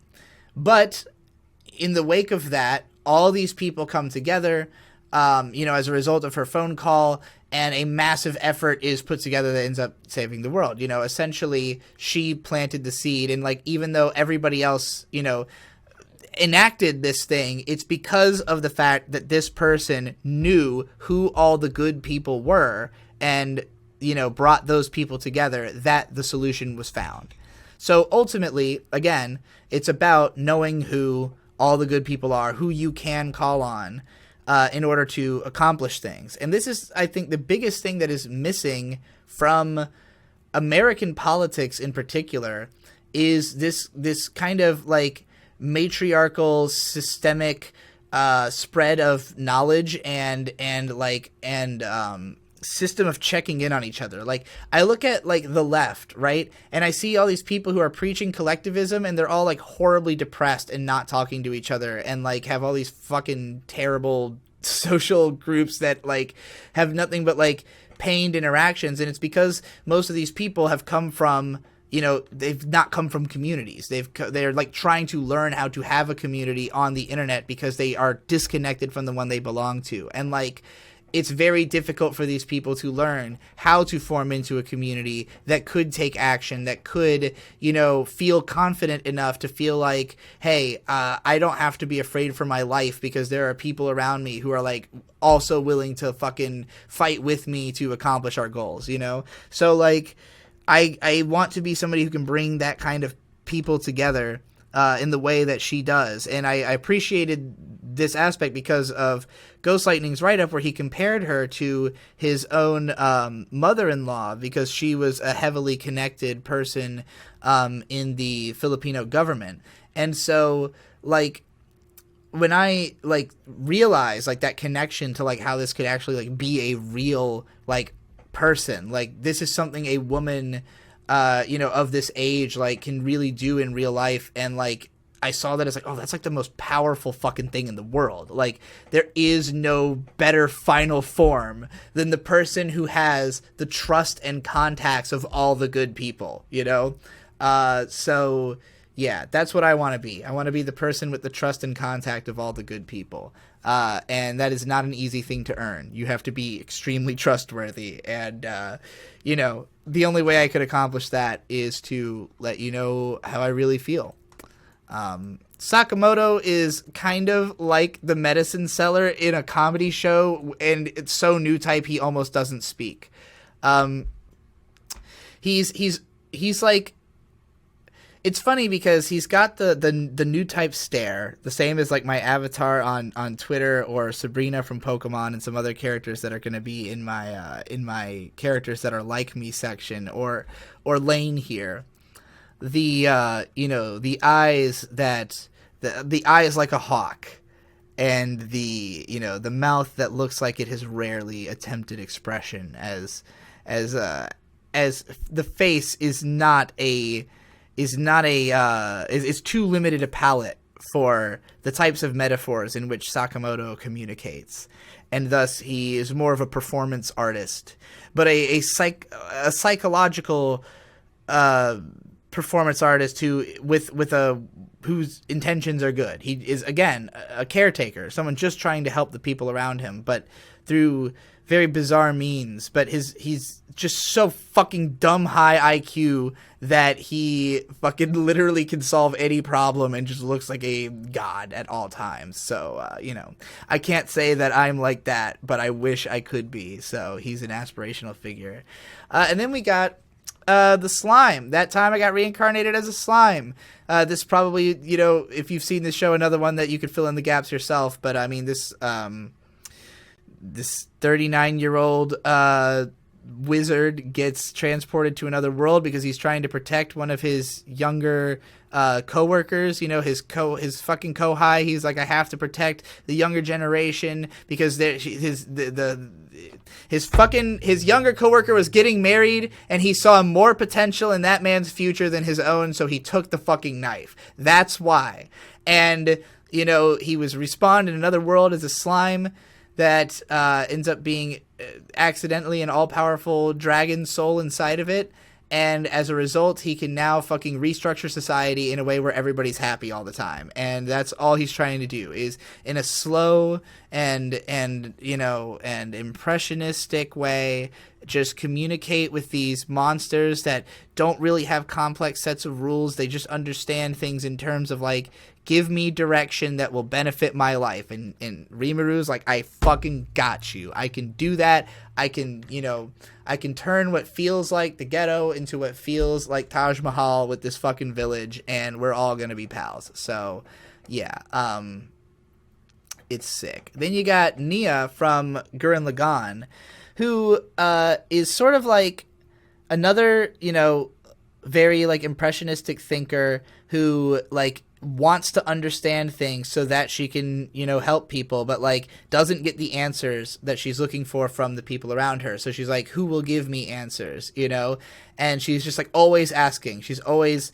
like, okay, like, why are you feeling this way? Why are you acting this way? Why are you acting against your own best interest? That's basically the question that she's constantly asking everybody, is I don't understand why you're acting against your own best interest, because I can recognize that you are doing that.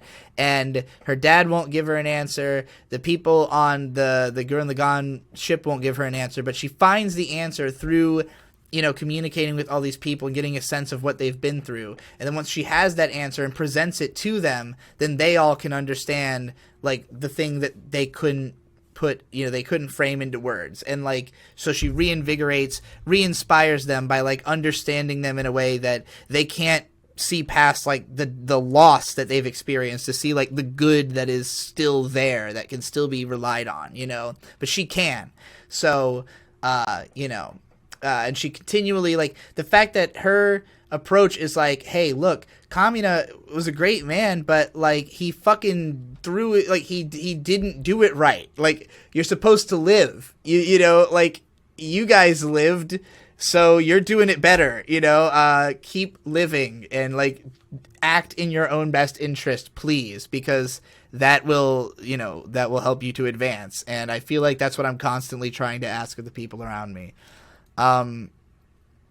Claire Stanfield here from Bakano is a character who I heavily looked up to when I was a teenager, because he literally just thinks he is God, that he is living in a simulation that he created, and that therefore anything he believes he can accomplish, he can accomplish, and nothing has proven him wrong. But it's really more just that he's like hyper adaptable to the extent that he will change his entire identity every couple of months, which is something I could heavily relate to. And his identities become very esoteric, such as the Rail Tracer, where he literally just becomes this like mythological creature that somebody describes to him, of like this beast that lives on the railway and like kills anybody who like is trying to harm the passengers, because I think it just connects with his sense of justice in such a way that he's like, okay, I just will be that character. Like, I can be, and so I will be, and that therefore I am.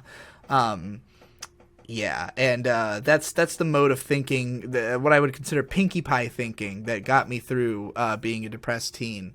So next we have Nyanta from Log Horizon, who is just like a kind, charismatic,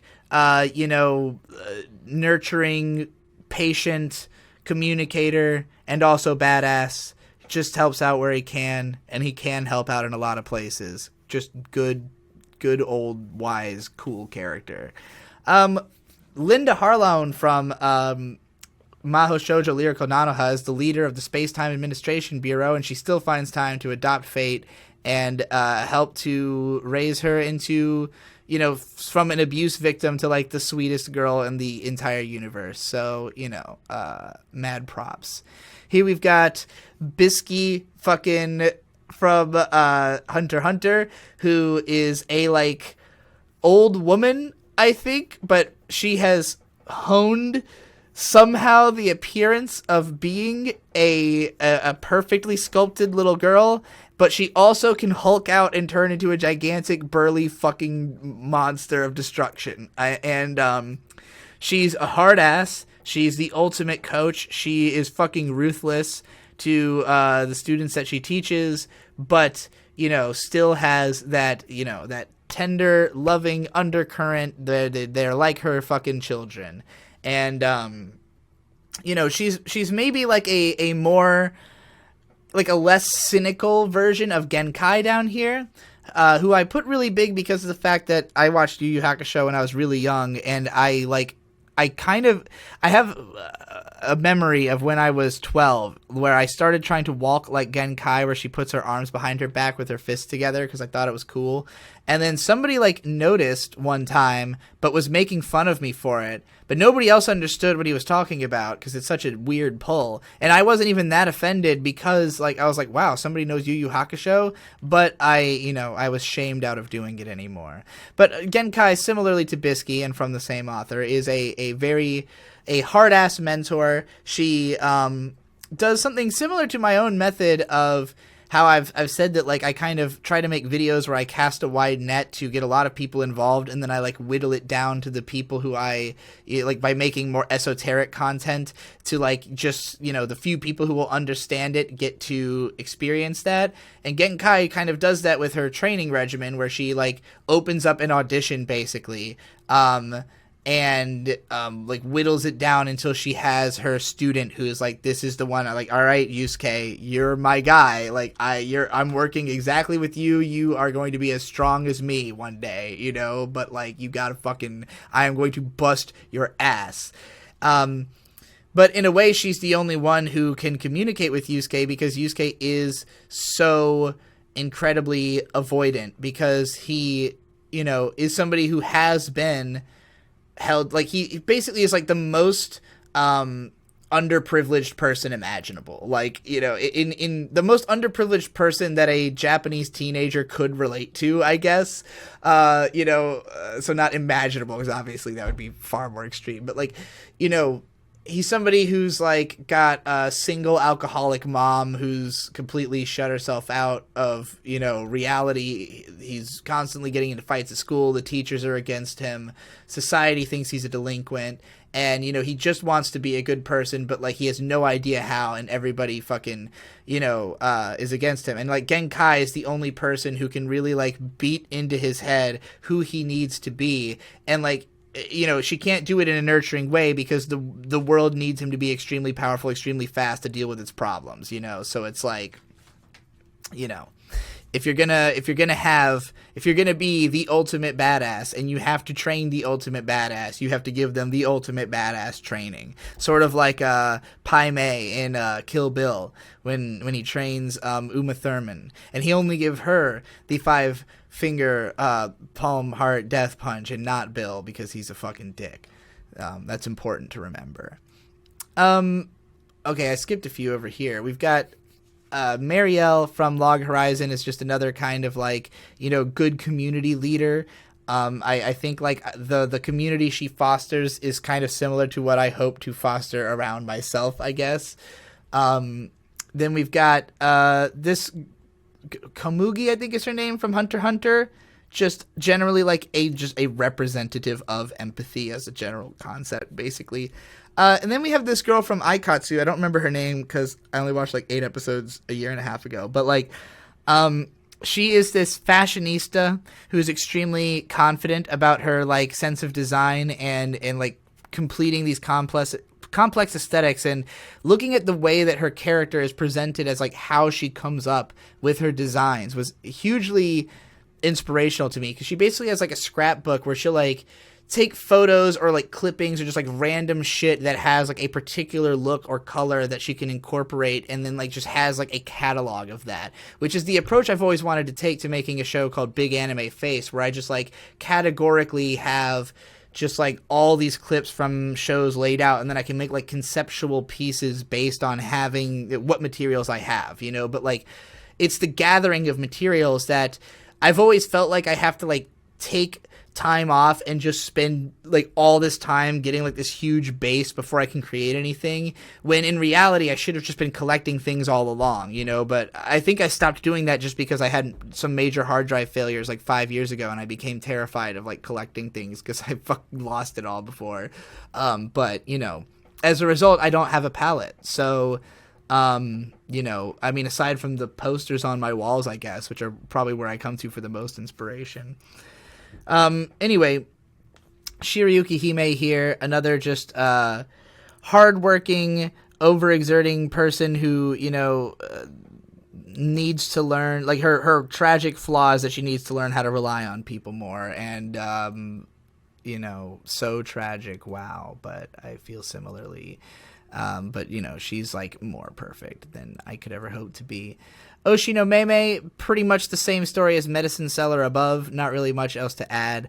Kenshin Himura, somebody who just, like, dedicated himself to, like, helping whoever is directly in front of him in that given moment.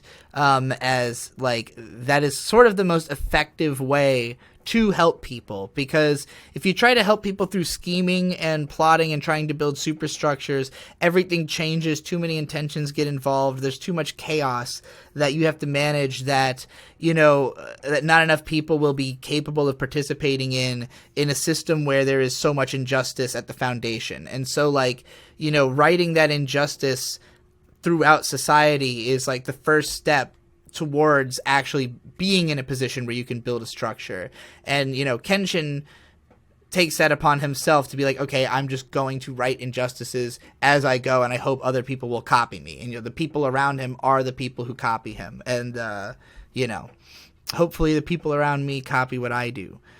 Next we have Ryder, who, you know, is the opposite of all of the people who are shit in Fate Zero. He is the heart and soul of the series, the one person who understands, similar to Kenshin, that it's about being in the moment, having, you know, your current ambition and guiding your men in service of it. Like, what people want is a sense of purpose. You give that to them through your, you know, desire to have the conquest that they also believe in, and they believe in your desire to get it, so you need to believe in their desire to help you get it. It's all about everybody believing they can do it together and doing it, you know? And that's what Ryder tries to do. And even if his conquest, you know, even if his own life comes to an end eventually, you know, and therefore his people's, like, the spirit of what he represented lives on in the next generation with Waver Velvet, who gets his own show and is a sweetie pie.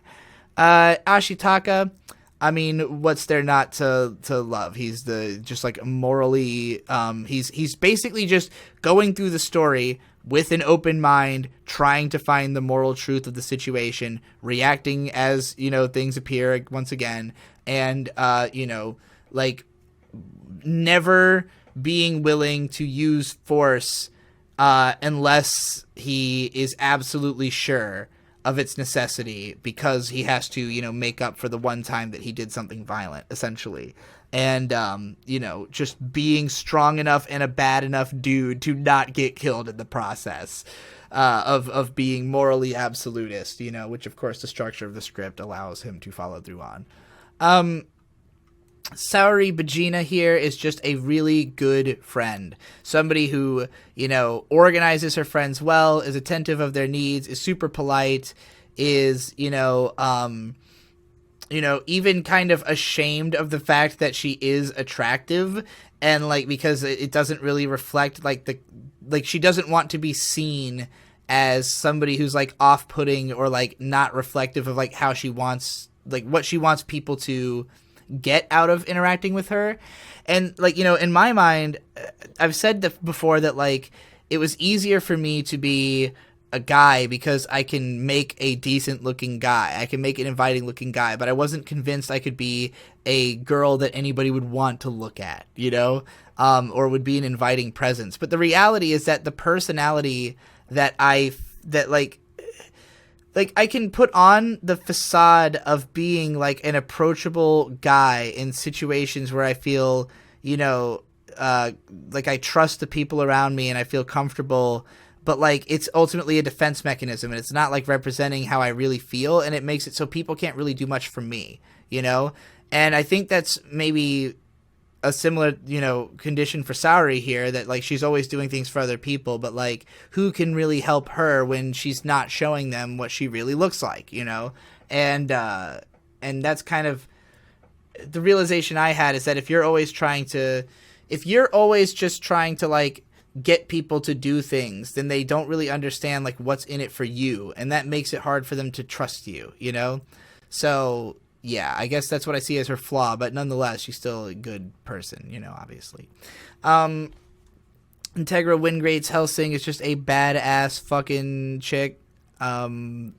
She's cool. I don't really remember enough about Hellsing to know why I considered her a role model. This guy from Galco and Alice, just super fucking sweet. He literally, like, becomes, like, the mother to the little girl because like she needs her mommy, so he becomes her mommy. It's sweet. Lane is the god of the wired, very basically similar to why I put Motoko up here, except that Lane kind of gets thrust into the position of like having to deal with her identity in front of everyone, which is something I certainly relate to, but the fact that she kind of is able to resolve that by the end is admirable, I suppose.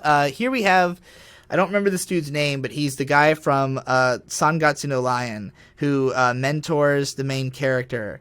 And, you know, Kiriyama Rei is a character who the way that he feels about the world is something I heavily relate to as like how I felt when I was a teenager. I would say that I've, you know, moved beyond a lot of the feelings he has, but this character is like who I want to, you know, like closer to who I would want to be, you know, in that show, as somebody who is capable of helping others to, you know, to reach the status that I have, even though I myself am still competing. You know, I'm still in the game, but also like helping the new people to, you know, to hopefully advance even past me if they can. While also just like helping people in multiple ways, because he has this whole system he set up back in his home village where like during the winter months they have these buses like bring all the old folks to this place so they can fucking play shogi, and like they're given like groceries to take home with them, just because he realized like, oh, all the old people are fucking trapped indoors during the winter, so like let me set this thing up and it'll be good for the community. And it's like, wow, what a fucking genius. I hope I can build something that helpful one day. Here we've got our sweet trans princess from Tamako Market. She's just a really good, nice person who runs a flower shop, and I hope I can run some kind of business that makes people happy eventually. I mean, I already do, I guess, but, you know, something cuter than what I've done before. Here we've got the main character from The Night is Short, Walk On Girl.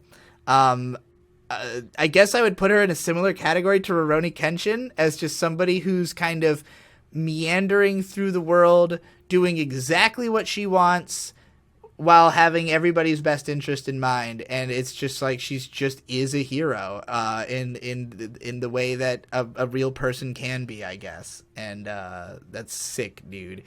Senku, he just has the raw faith in humanity that I wish to feel, and the just burning desire to bring humanity into the future. You know, like his mentality towards science is like, we're all gonna make it, we're all gonna survive. It is never acceptable to let something fall by the wayside if you could have prevented it. You know, don't dwell on your mistakes, but constantly be trying to seek solutions, because that's the only way that you can make up for them, you know?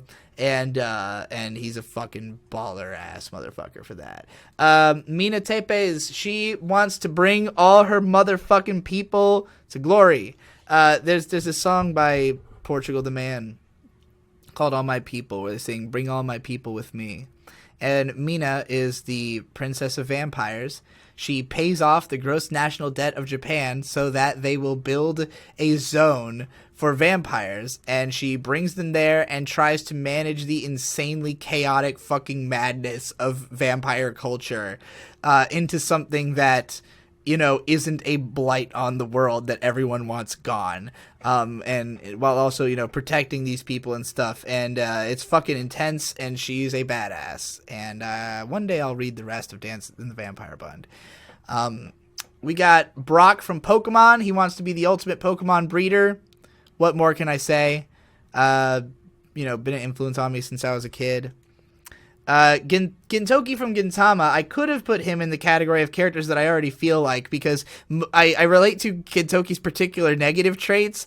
All of the ways that he's an obnoxious fucking pain in the ass are the same ways that I'm an obnoxious fucking pain in the ass. But like Kenshin, he is ultimately an empathetic force of good who tries to help people out where he can, if he feels like it's necessary. But he also is willing to cheat and bullshit and just doesn't give a fuck. And honestly, I will never give up that part of myself either. We have the Kumijo Ayane, I think, from Shimoneta. She is just so brash and confident and just willing to fucking do anything to be able to say dirty jokes. God damn it. You will never convince her to hide any part of her identity. She is going to, no matter how illegal it is, she will not stop doing it. And I appreciate that. Then we've got Galco. She's just another sweet, helpful person who, again, is very reactive in the moment. She's just somebody who people come to her because her presence is comforting and she helps them out. And she's always just down to help out. And, it's funny because I wouldn't have projected onto her initially, just because even though she is another blonde-haired, blue-eyed character, she has massive fucking tits and is quite tall. But, a thick girl with big fake tits maybe is a more reasonable final form I could take than a lolly girl. Who knows? Reagan here from Mob Psycho 100. He's a shyster, but his methodology is that the customer has to leave happy, and ultimately that's all the customer really wants. He really gets that. He's yeah, it really doesn't matter. All that matters is that they feel satisfied and they got their money, because that's all you're really getting anyways, these people need to feel like their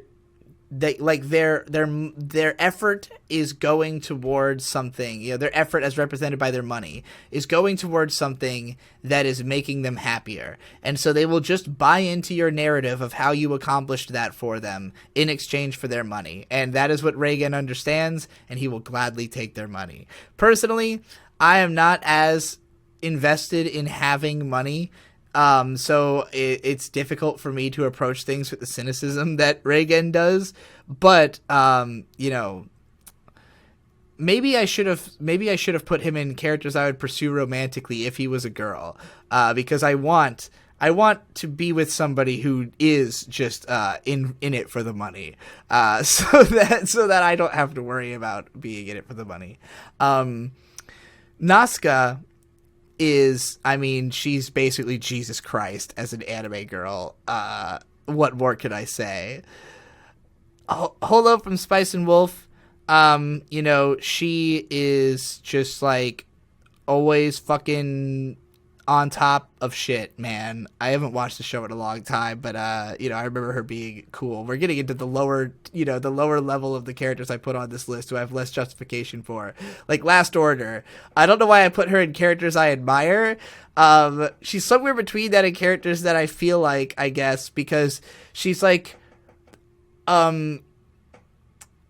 just the way that she communicates is relatable to me, and her intentions, I guess, are relatable to me.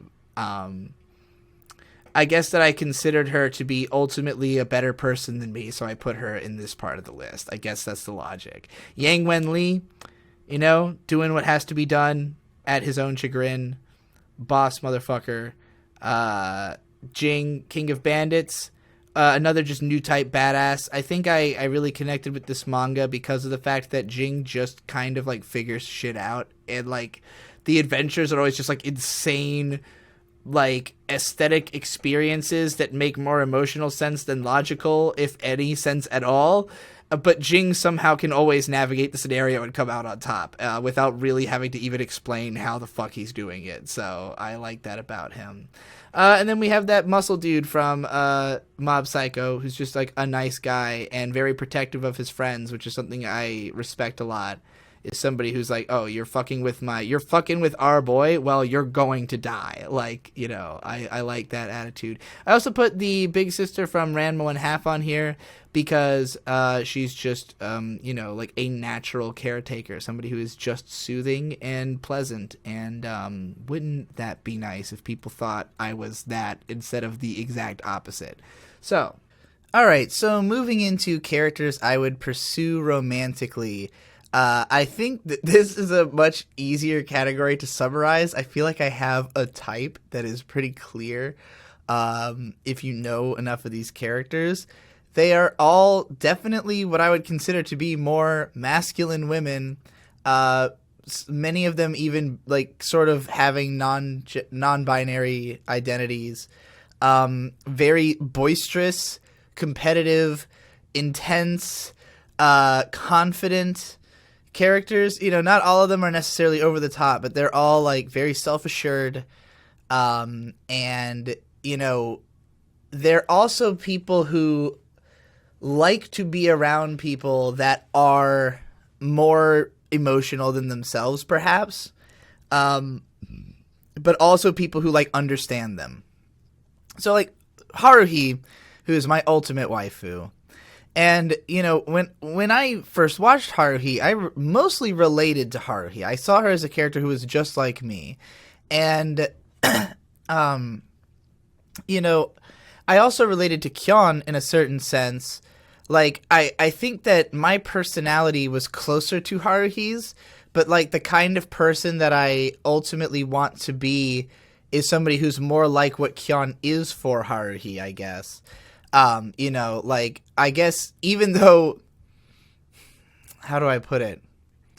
It's like, it's, even though I've put on, I'm good at being unreasonable, but, at the core, I prefer to be the more, not reasonable. That's like the wrong word for it. How do I put it? Like, the one who is not, necessarily at the vanguard, but the one who is like backing the person at the front, you know? Like, I prefer to be the anthe to an Utena, if you will. And Utena is on here somewhere. Where is she at? There she is. You know, like, I guess I see it as like, I am a very like surly, kind of swarthy person, and as a guy that makes me seem like a really intense kind of guy. But like, I see more emotional men as having more in common with women, even if they are very masculine. You know, like, I would think of like the kinds of guys who are like in prison as probably being people who think in a way that is more similar to like the way that more women tend to think, which is like, again, like a more social view of your surroundings than like understanding things more on the emotional level, understanding people's intentions via their emotions, you know, being able to instinctively navigate social situations, which is a way that you can be successful in a lot of non-traditional you know, fields such as crime. But, you know, in a sense, I guess what I admire in women is that they can be someone who is more aggressive and more like capable of defending themselves while still being able to be more emotional and more like sure of themselves. You know, like, I think the reason that the princely archetype in fiction is so popular, of like the girl who all the other girls fall in love with, is that like the girls are afraid of the boys, you know? the boys, they want the boys because they want the protection of the boys, but they also know that that protection comes with, it comes with the aggression that comes with being somebody who has to use violence or has to perform aggression in their day-to-day lives on people, and and then have to have that aggression sort of soothed in some way where, for a lot of them it might manifest as reproduction of aggression, so like there's a reason as a woman to fear men, but at the same time, if you are a woman, you don't necessarily feel that you can rely on other women to have the strength to actually, physically protect you or emotionally protect you. And so, for me, as somebody who feels like an emotionally sensitive woman but has developed the ability to be like an outlandish, masculine, competitive character, I appreciate women who can do it with sincerity, because I don't do it with sincerity. And I've always looked at myself as a parody of the projection that I was giving. And I think that how much you understood it was a parody depends on what depth you looked at my content at. Like if you were listening to Bedroom Bedrock, where like the whole, one of the early lyrics in the song is, got no bitches, no women either for that matter.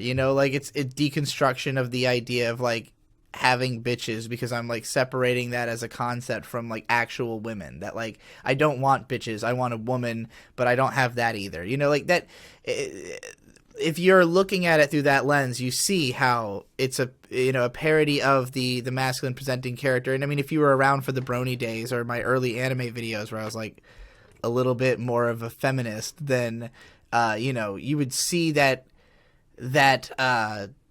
character facade sort of dropping more, I guess.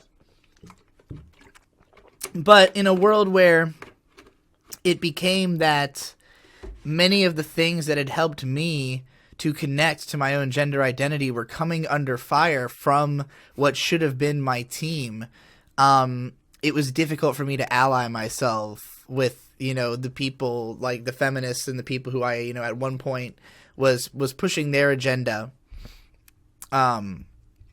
because I am a woman and it makes sense for me to be a feminist. But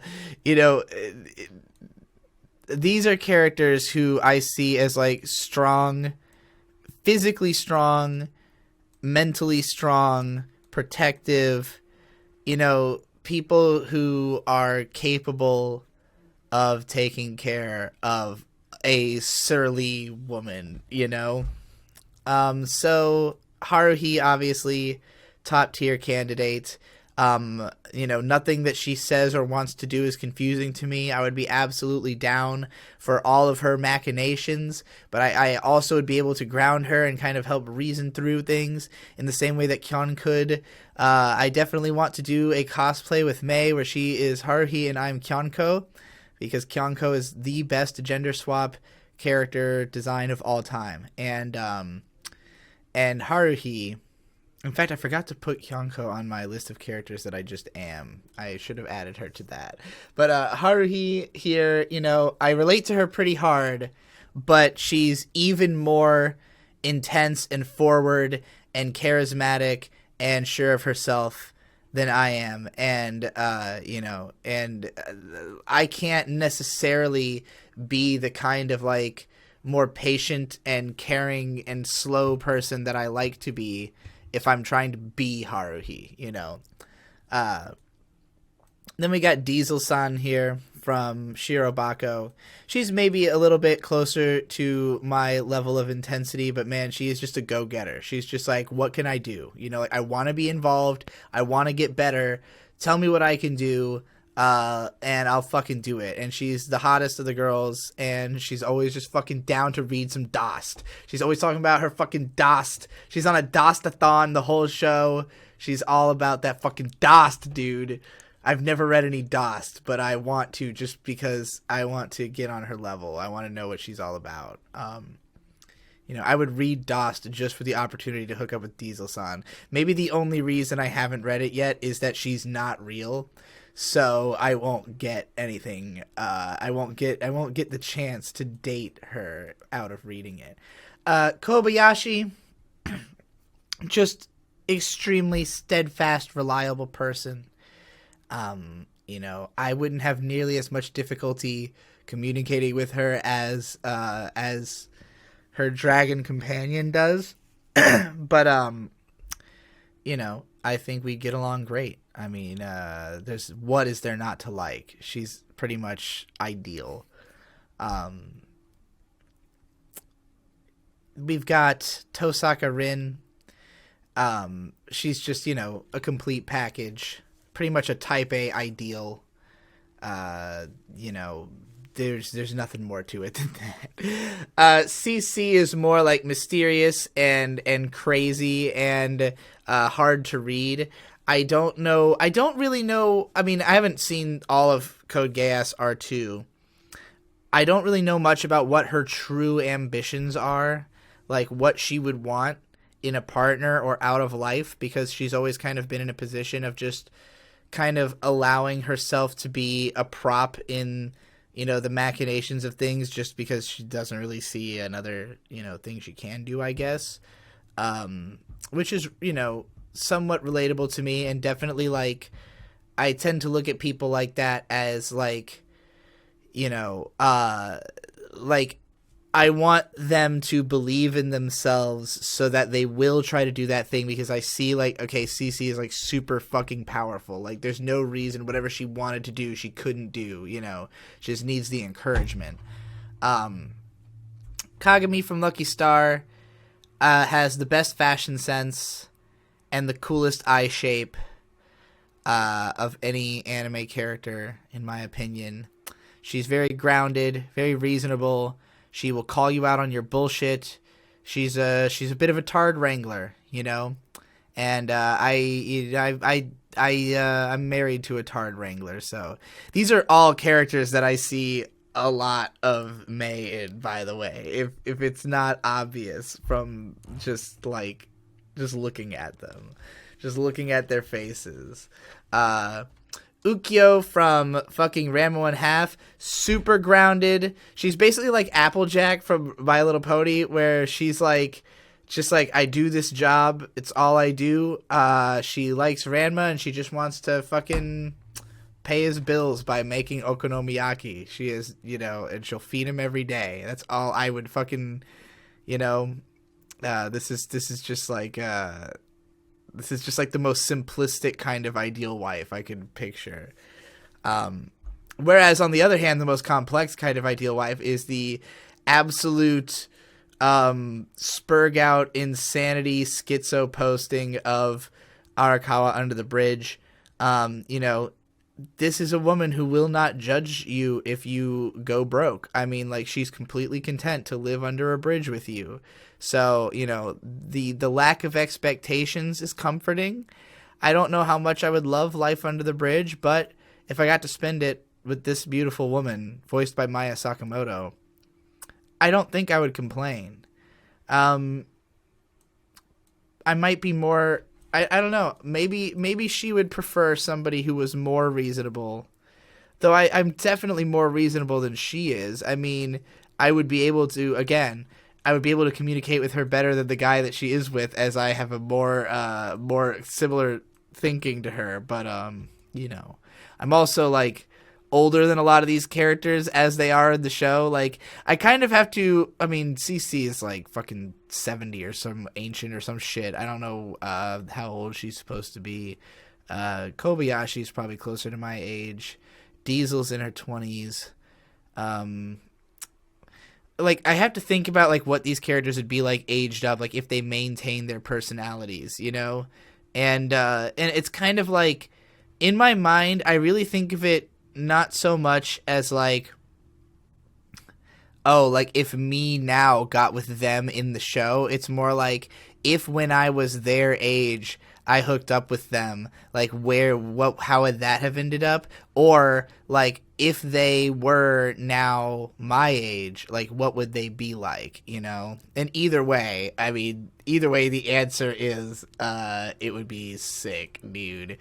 This is another just fucking badass girl who just basically is like, yeah, Senku, you're really smart, and I think you have humanity's best interest in mind, so I'm going to throw down for you and my sister. That's what I fucking do. I throw down. I dig it. Rukia, she throws down. Minnie May Hopkins, she is a sexual deviant psychopath who likes to throw grenades at people.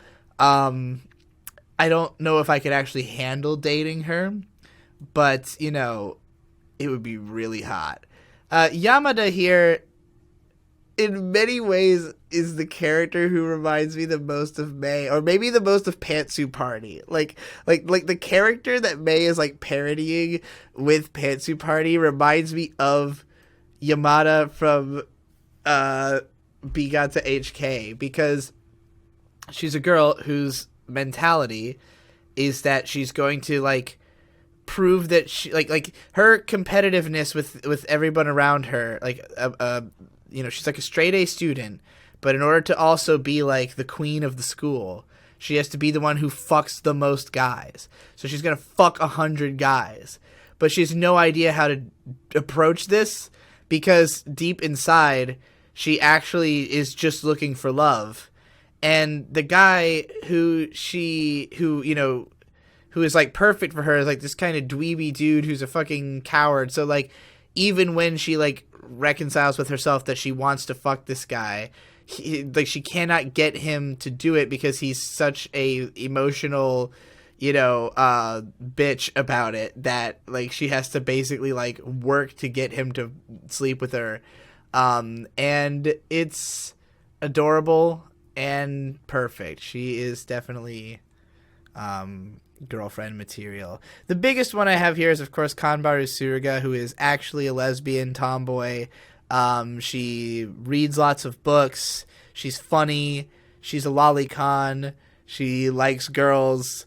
But she also likes to hang out with Araragi, and like, I think she would be into trans girls, so there'd be no concerns there. I mean, Kanbaru is just perfect. Like, she's got Miyuki Sawashiro's voice.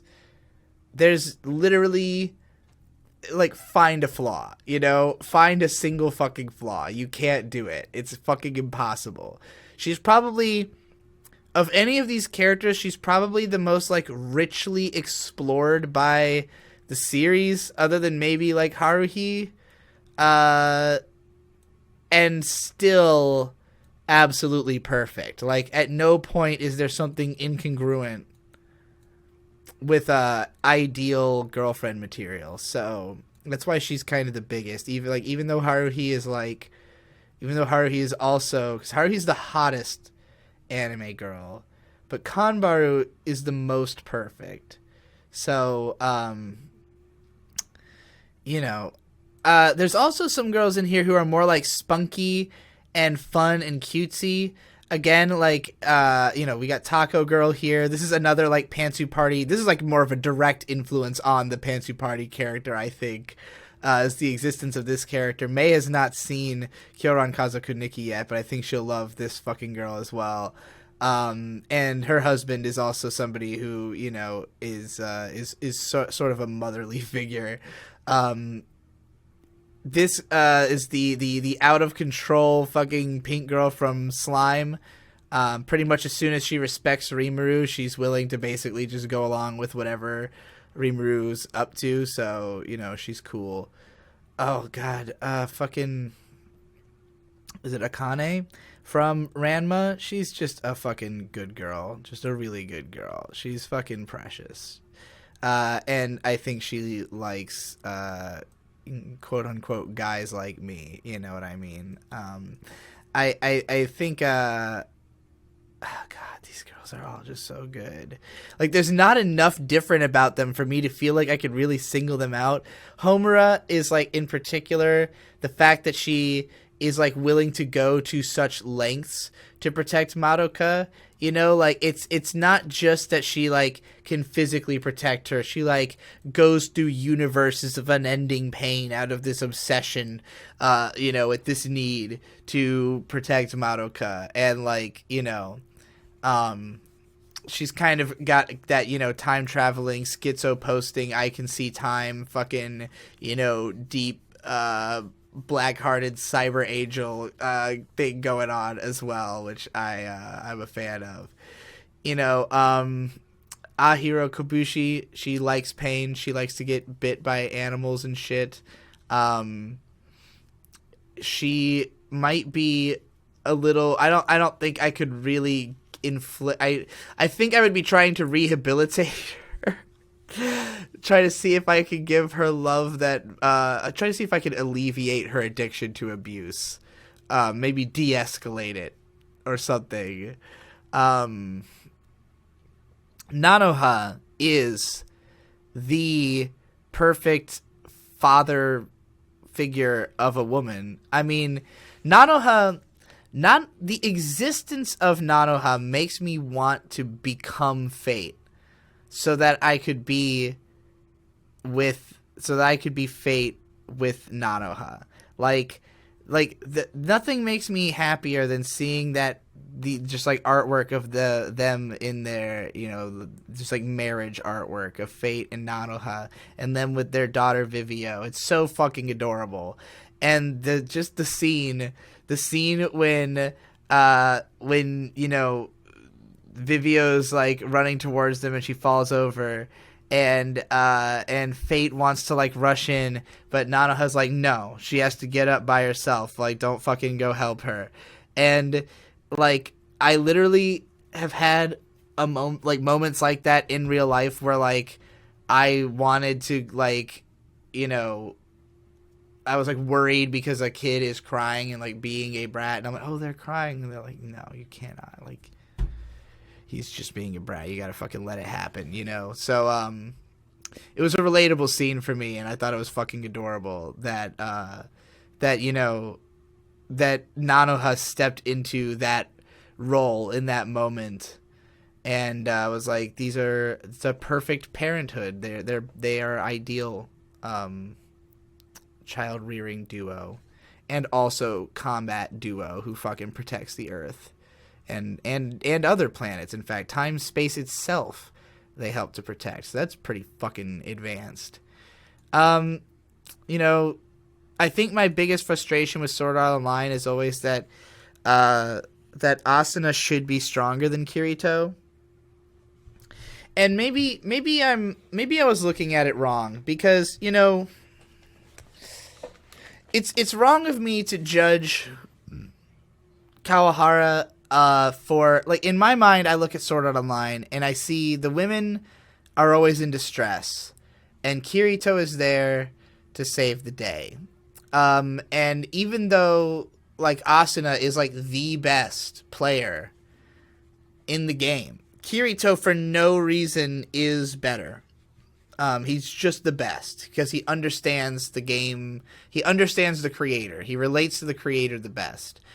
And it's just like, it just always kind of felt to me like the story is trying to suggest that Asuna is doing things the most correctly and is like the best, or has the highest potential within the realm of like following the logic of the game as it is presented. Whereas like Kirito, because he has this like deeper instinctual connection to the developer, or to like just the way games work in general by the time we get to season 2, because he's just a new type, like that he just is the best. But like, you know, in season 2, Kirito becomes a woman. I don't know if it was the game interpreting his true heart or something, but like, I don't know if it's fair to judge Kirito as strictly male, and therefore the story as being strictly a male power fantasy where like the strong women are sublimated to a boy, when Kirito has sort of like I don't know, a non-binary streak and plenty of identity problems and fucking PTSD. And, maybe Reki Kawahara incorporates so much sexual violence into his story because he has a history with it or something. I have no idea. I can't judge what this man uses to fucking help him get through life. So, point being, Asuna, if she was my wife, I would be counting on her to be the one who is the badass. Yeah, Senjo Gahara, fucking, all these girls are just hot. Like, they're all just hot. I can't say much more. Any of these characters are characters who either, like, a lot of them are, like, lesbian or bisexual in the context of the show, like Alpha here, or Subaru, this fucking girl, I don't remember her name, from, Strike Witches, some of the Kanan here, some of them I think are lesbian coded or perhaps like repression coded. It's unfair to like ascribe that to a character, I think, without knowing the intent of the author.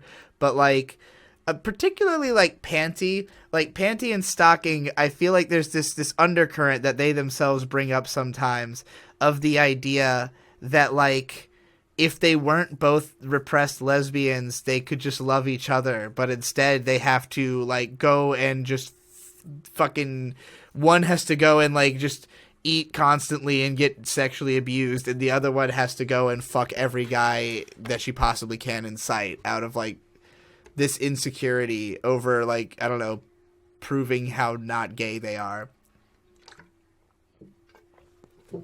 But I could just trap Panty by pretending to be a boy and then reversing on her and making her realize she's gay by giving her better sex than any boy has ever given her. So that would be my strat.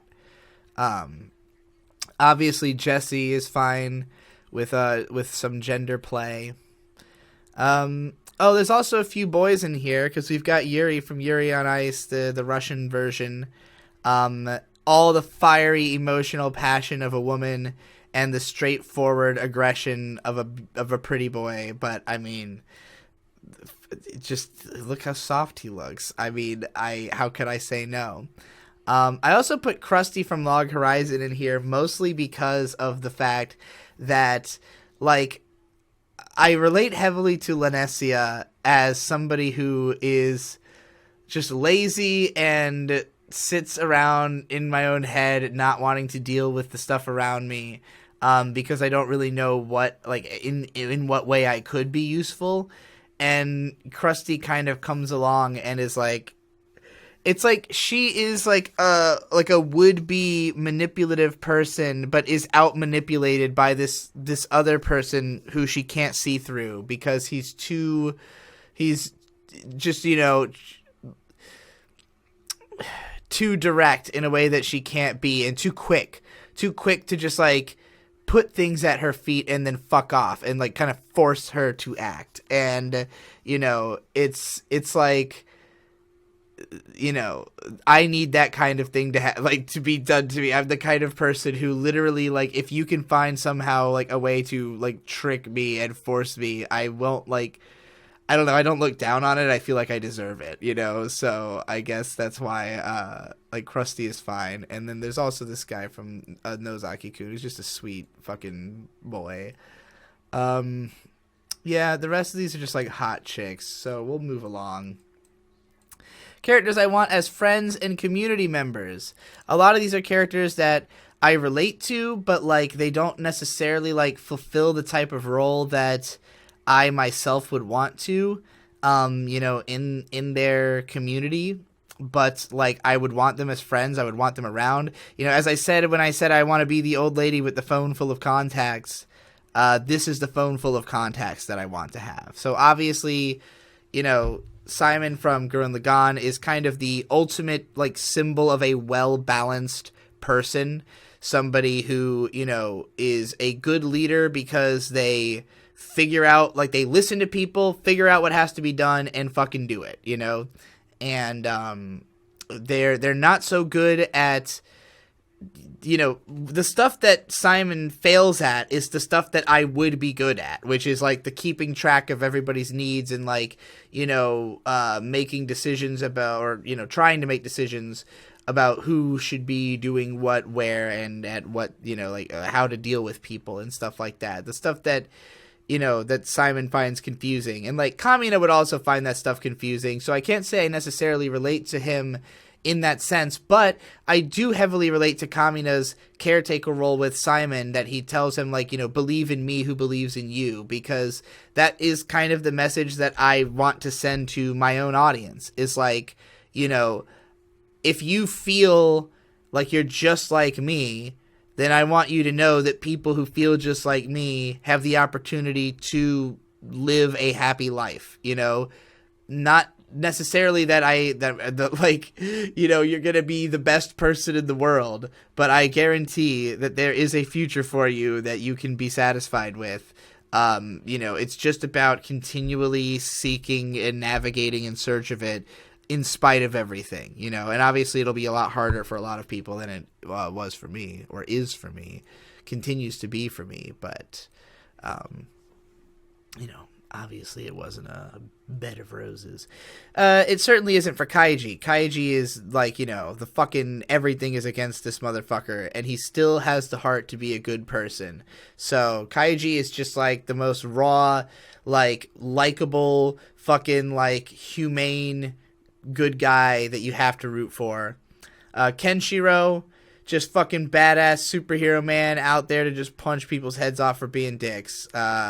You know, I have a lot of just big, strong heroes in this category, because obviously, like, I want to be surrounded by people who are physically strong and, like, willing to fucking lay down their lives for the cause. Because, like, I have this eternal fear that if I ever really tried to affect any kind of meaningful change in the world to better the lives of people, I will be killed for it. Like, in order to make people, you know, have the power to better themselves, they have to stop relying on the structure that is deliberately creating problems in their lives so that they can sell them solutions.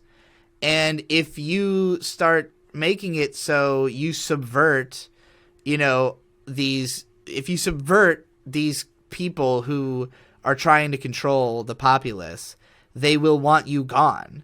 And depending on who they are, they might be willing to just eliminate you. And I don't know who those people are, or what line I will cross to piss them off. I've read enough Lovecraft to know that, you know, you could just step down the wrong alley and a fucking, you know, billionaire pedophile's hired goon is fucking strangling you, and everybody's just gonna say, oh, he was suicidal because he's a trans, you know. So I figured, you know, I was putting myself in someone else's shoes and not thinking that they would probably gender me correctly. But, so yeah, so these are, you know, toughs like Kenshiro and Shizuo, kind-hearted, trustworthy people who will go to fucking bat for, you know, anyone they believe in. And as long as, you know, as long as I'm on the right side, I think these guys will recognize it in me. And if I was ever on the wrong side, they would recognize that too.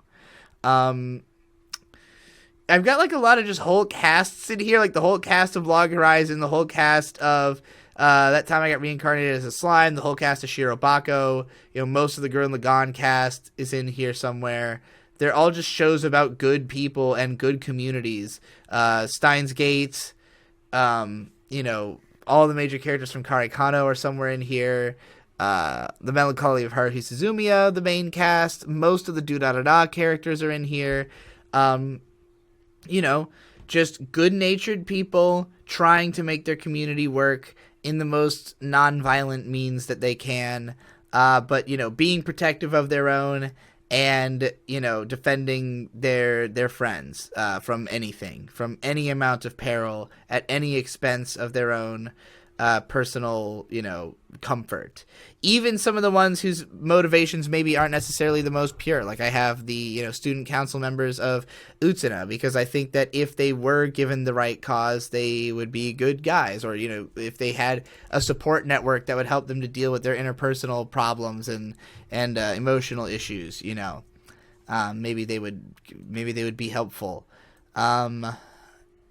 Yeah, we've just got lots of cool fucking bros in here. Lots of otaku, lots of just, like badass spies or cops, like people who I think are, like would actually make decent, enforcement in my community people I trust to not be fucking corrupt, like Mad Bull. Yeah, it's just like if I was going to build a village, all these fucking people are invited.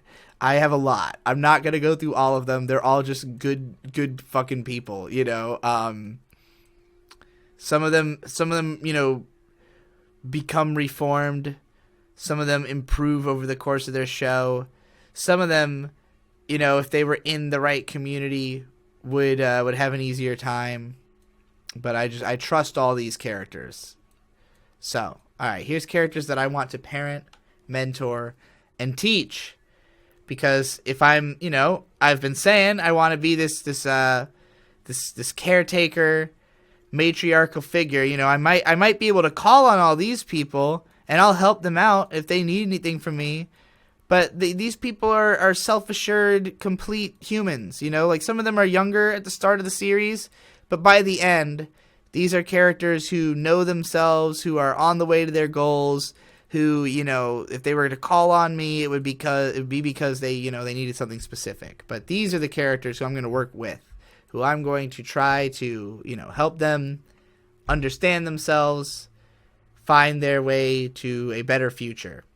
And there are types of problems that I think I could help people with more than most because of the fact that I have explored them in a lot of depth, and some of these characters need some real fucking guidance.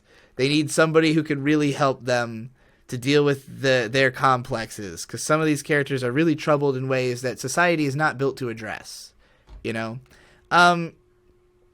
like, I put the first thing here is just the whole cast of Soul Eater, because like Soul Eater is basically like just a world where everybody is highly impressionistic and highly emotionally driven, and everyone's trying to deal with their identity as they come up through life. And I relate to a lot of these kids and their struggles, and I think I could definitely help them out.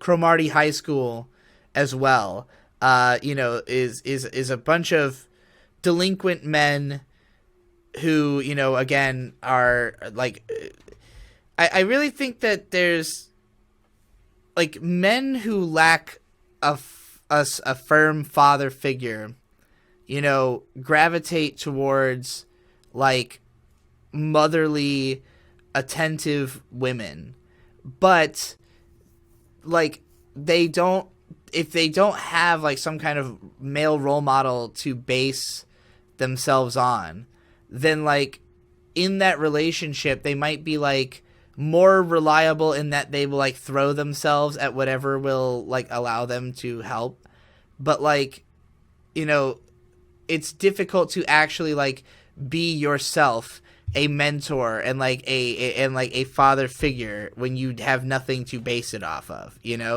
and so for me it's like I think that I could be the comforting motherly presence that these people are seeking, while also understanding, because of the gaps in what between like these wayward sons and what a masculine ideal is, that I could help them navigate how to not have to sacrifice their emotions or put up these facades and these weird masks in order to accept themselves as men, I think that's what sort of tortures the characters of Cromartie, is that they are afraid that their weird emotions will make them less of a man. And so they cover it up by acting extra macho and having tough faces, But they need to learn that masculinity is not just macho posturing, I guess. You've got the sky crawlers, where you've got the children who are literally raised for war. All they need is a parent, and one of them has become a parent and is trying to navigate that. I would like to help her out. I want to take care of them.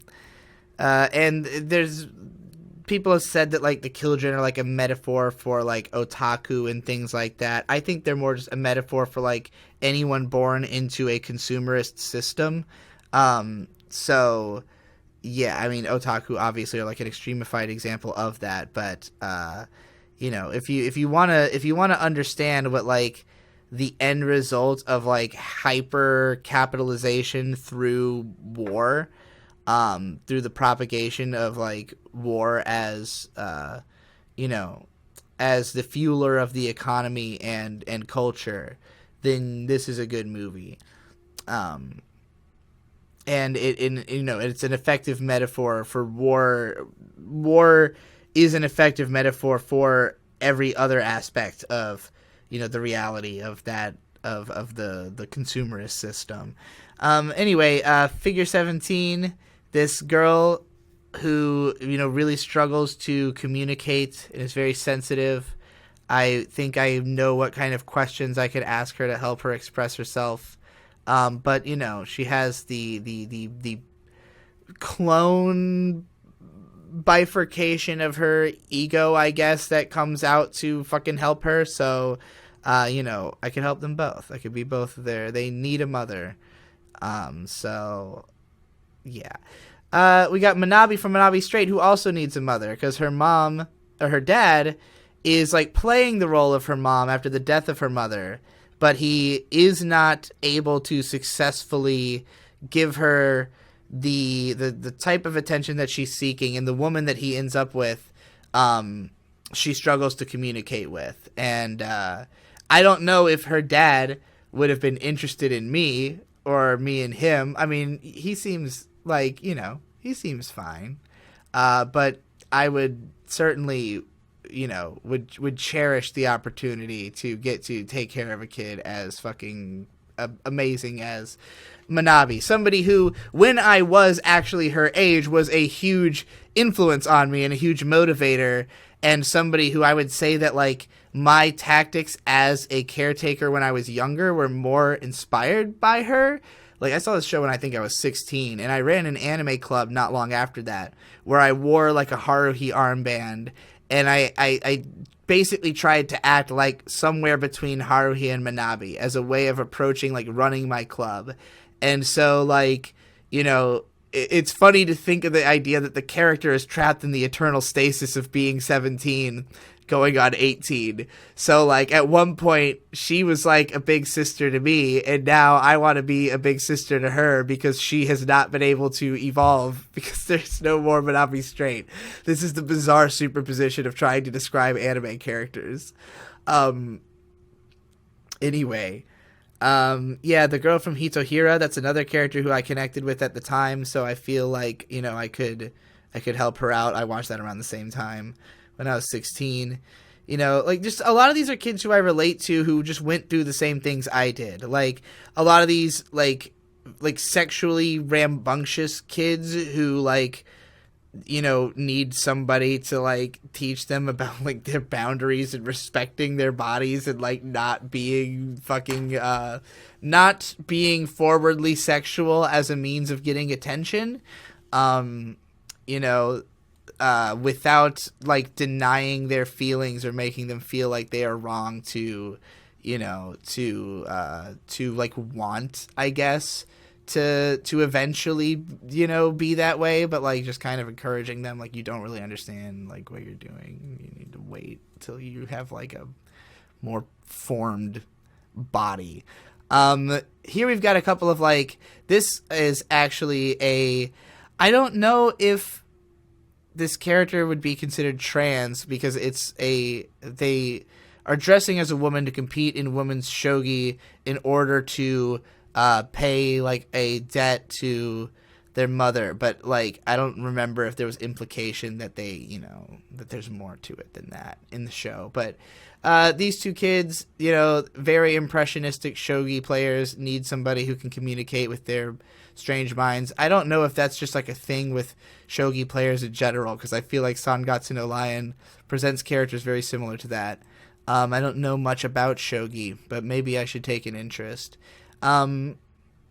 Yeah, there's lots of just fucking adorable, good-natured kids in here that would just be a blast to help out. Obviously, the whole cast of Sayonara Zetsubo Sensei all have mental disorders, and that's easier for me to work with than normal people. So, I guess it's just like this odd collection of misfit kids that I want to help put on the right path. All the fucking Ava kids, they all need a mom, literally. That's like the issue in the show, is the lack of having a functional mother figure in their lives. And all of it being thrust onto poor Misato, who is not in a position to deal with it. The do-da-da-da kids want to help set they're all good kids, but like, a lot of these are not people who necessarily, like, need a ton of guidance. Like, the kids who I think of myself as, like, oh, I want to teach them, like, are more the, like, most of these kids who I, like, put the whole classroom in here is, like, these are kids that it's not that I think they need me to, like, parent them. I would, but, like, I don't think most of these are, like, are children who are like in desperate need of a parent, with the exception of like the Ava kids, the Sky Crawlers, kids. I mean, anybody who's like missing a parent, like Ku from fucking Haibane Renmei. Did I put Mayoi in here? I feel like I probably must have somewhere. Oh, all the kids from fucking Made in Abyss. They desperately need a mother figure in their lives. Rika could use some love. Faye Valentine, before she got fucking like frozen or whatever. I want to protect this smile. Last Order, definitely. I mean, Last Order is perfect. Like, she doesn't really need, like, anything. Like, she is, if anything, an icon. Dororo. Oh, Dororo's the one who I want to mother the most. Dororo is the most in need of a parent. I feel a powerful need to protect Dororo. Also, this girl from Mahou Shoujo site, she definitely is in need of a decent parent. I mean, Erica here from Heartcatch Precure is like my Daughteru. This is like what I expect the product of me to be like. Like that's kind of what characters like Chino or Triella from Gunslinger Girl, or this girl from Deno Coil. I don't remember her name, but also Kiri Minagi from Boogie Pop. Is what I'm like afraid would happen if I died and my daughter like was obsessed with me the way that she is with her dad, because the character Kiri Masaichi in the story is a pop psychologist. Like, he is basically does what I do, and writes books that are basically like schizo post disguised as some meaningful psychological thing, and like she like just thought her dad was the fucking coolest, and her mom was like dead since she was a kid, so her dad kind of fulfilled a motherly role as well. So and then he died, so now she's just like this confused fucking Batman hero running around trying to help everybody and like involving herself in everyone's problems, and like it's like traits that I also identify with, but I fear would be like exemplified if I raised someone based on my ideals, and then died on them. So yeah, Kiri Minagi is like which and her dad literally is killed by the Illuminati, basically, like literally killed for being like a positive influence on society. So yeah, I when like reread the prequel book, Boogie Pop at Dawn, I got like really afraid. Like, oh no, I hope this isn't my future. Obviously, that's how Kohei Kodono felt as well. I relate to that that author way too hard. And yeah, I mean, Tsuneko from Shiki basically is the mom in a sense, but I think that's the problem, is that she, the person who she has as a mother figure in her life is actually a daughter that she is raising poorly. And that's because she does not have a strong mother figure to teach her how to raise that daughter. And that's why her daughter gets fucking killed, and it's the saddest scene of all goddamn time. But, you know, I could take care of Tsuneko. She's a sweetie at heart. She just, you know, thinks she has to eat people, and I think she could live in symbiosis with people. So yeah, all these are just fucking good kids.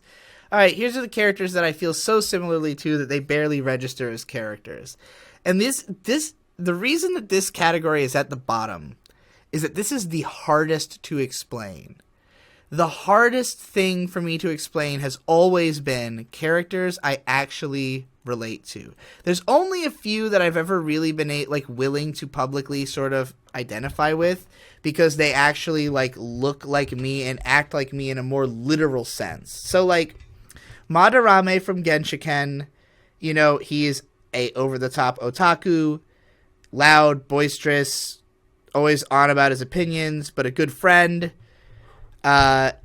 Nervous, socially awkward, you know, like, ultimately takes an interest in trans girls. Though he ends up with a yellow-haired lolly. So, you know, Madarame, definitely highly relatable, and resembles me in a more literal sense. Same with, like, Sato, particularly for, like, when I was in high school and I was just, like, in my room losing my mind. Or Shinji is, like, literally what I felt like when I was 14. So, like, you know, when I watched that show, I felt no disconnect, you know. Itoshiki is sort of, like, what I embody when I'm doing, like, Artso Fartso and just, like, going crazy about, like, my impressions of the world, you know. Stoner, I talked about earlier. But, like, those are characters where I could, like, post them on Twitter and say, this is me in 3 characters. And nobody's going to question it, because that is exactly the person that I have been projecting, and there's no explanation needed. Even Araragi over here, I don't think people would question that much, given the nature of Monogatari. Because if you follow me on the internet, all you ever hear is me talking. So, like, if you have these characters, Ocarine as well from Steins Gate is another one, like, easy to pin on me, right? Over-the-top character, loud, boisterous. But, like, all of these characters have a quiet side, where Sato is, you know, loud and insane in his mind, but he's afraid in public. He can't even go outside. He's so, like, you know, he's so afraid of being seen that he will not leave his house for 4 years. You know, Madarame is just, like, incredibly socially awkward in any situation that is not talking about anime, where he feels comfortable. You know, Ocarine is literally putting on a character to try and, you know, like, mask his, like, you know, the paranoia and fear that he is constantly under, so that his friend feels better. You know, Araragi spends more time thinking than speaking in the span of the series. So, like, what does the quiet side look like? You know, like, what does that internal voice that is not the part that speaks out loud and tries to translate those feelings into words? What are the feelings that are attempting to be translated through means that resemble the means that these guys try to translate their feelings through? And that is represented by all the other characters that are on this board. So Ito Nobue from Ichigo Marshmallow, she she has difficulty with being sincere about the way that she feels about her little sister and her friends, because she wants to take care of them. She's kind of like overwhelmed by how like adorable they are, and like I think that she kind of thinks that maybe she missed out on her own opportunity to like be a cute kid, because she started smoking when she was like 10 or 12. She like, you know, she in the manga she's only 16. In the anime I think she's supposed to be 20, but like or at least 18. But you know, she smokes and drinks and like rides a motorcycle and just tries to be like this badass, like kind of, you know, hard ass girl, because that's what she thinks is cool. But like what she actually, you know, wants to take care of is like all these cute little girls that are around her. And like she frames it as like as though it were like, you know, like she wanted to, you know, like she's sexualizing them. Like she makes it out like she is sexualizing them. But like it's just a way to sort of tease them and like objectify them, I guess. When in reality, she is looking out for them. Like, she is trying to take care of these kids who she likes, you know, with the exception of Miyu, who is a cunt and needs to be put in her place. But even her, she, you know, low-key likes her. She just wish she wouldn't be such a fucking idiot. So, yeah, I see Nobue as, like, somebody who's basically projecting her inner desire to be cutesy onto these kids. And, like, when she is seen in cute outfits, like, even though she went to work at like a restaurant with cute frilly outfits, like she's super embarrassed to be seen that way, you know? So yeah, it's just like her insecurity is projected onto these little girls. And obviously I relate to that. But like, you know, Nobue is, you know, maybe the way that I felt at a time. She's like kind of an even combination of character I feel like and character I want to be with. 'Cause in a sense, if she really was the surly image that she projects, or if that really is her comfort zone, and she just wanted to have like someone to see as cutesy, you know, and saw me as cutesy, then I would want her more as a partner. But if she really is like me and deep down just wants to be cutesy and all this other stuff is just out of, you know, the image of like coolness that she thinks is like most possible for her to project, then secretly she's the same as me. And you know, if she took her true form, she would no longer be somebody that I thought was like cool and wanted to fuck, you know. She'd just be me. We've got Daidoji Tomoyo from Cardcaptor Sakura. She just follows a cute girl around and obsesses over her and tries to do anything she can to help. As she watches her fight to protect the emotions of the people around. She's an assistant to a magical girl. And I guess that's what I want to be, is the magical girl's assistant. You know, much like Anthe over there, who is basically a new type who is capable of manipulating the situation that she's in better than anybody, but has the least hope that doing so will lead to anything meaningful. And she attempts to maintain hope that Utena could actually bring about a meaningful change, but she cannot find that hope within herself without Utena just like proving it. And Utena does prove it, and therefore she is able to be hopeful. But, you know, in the movie, it goes even better.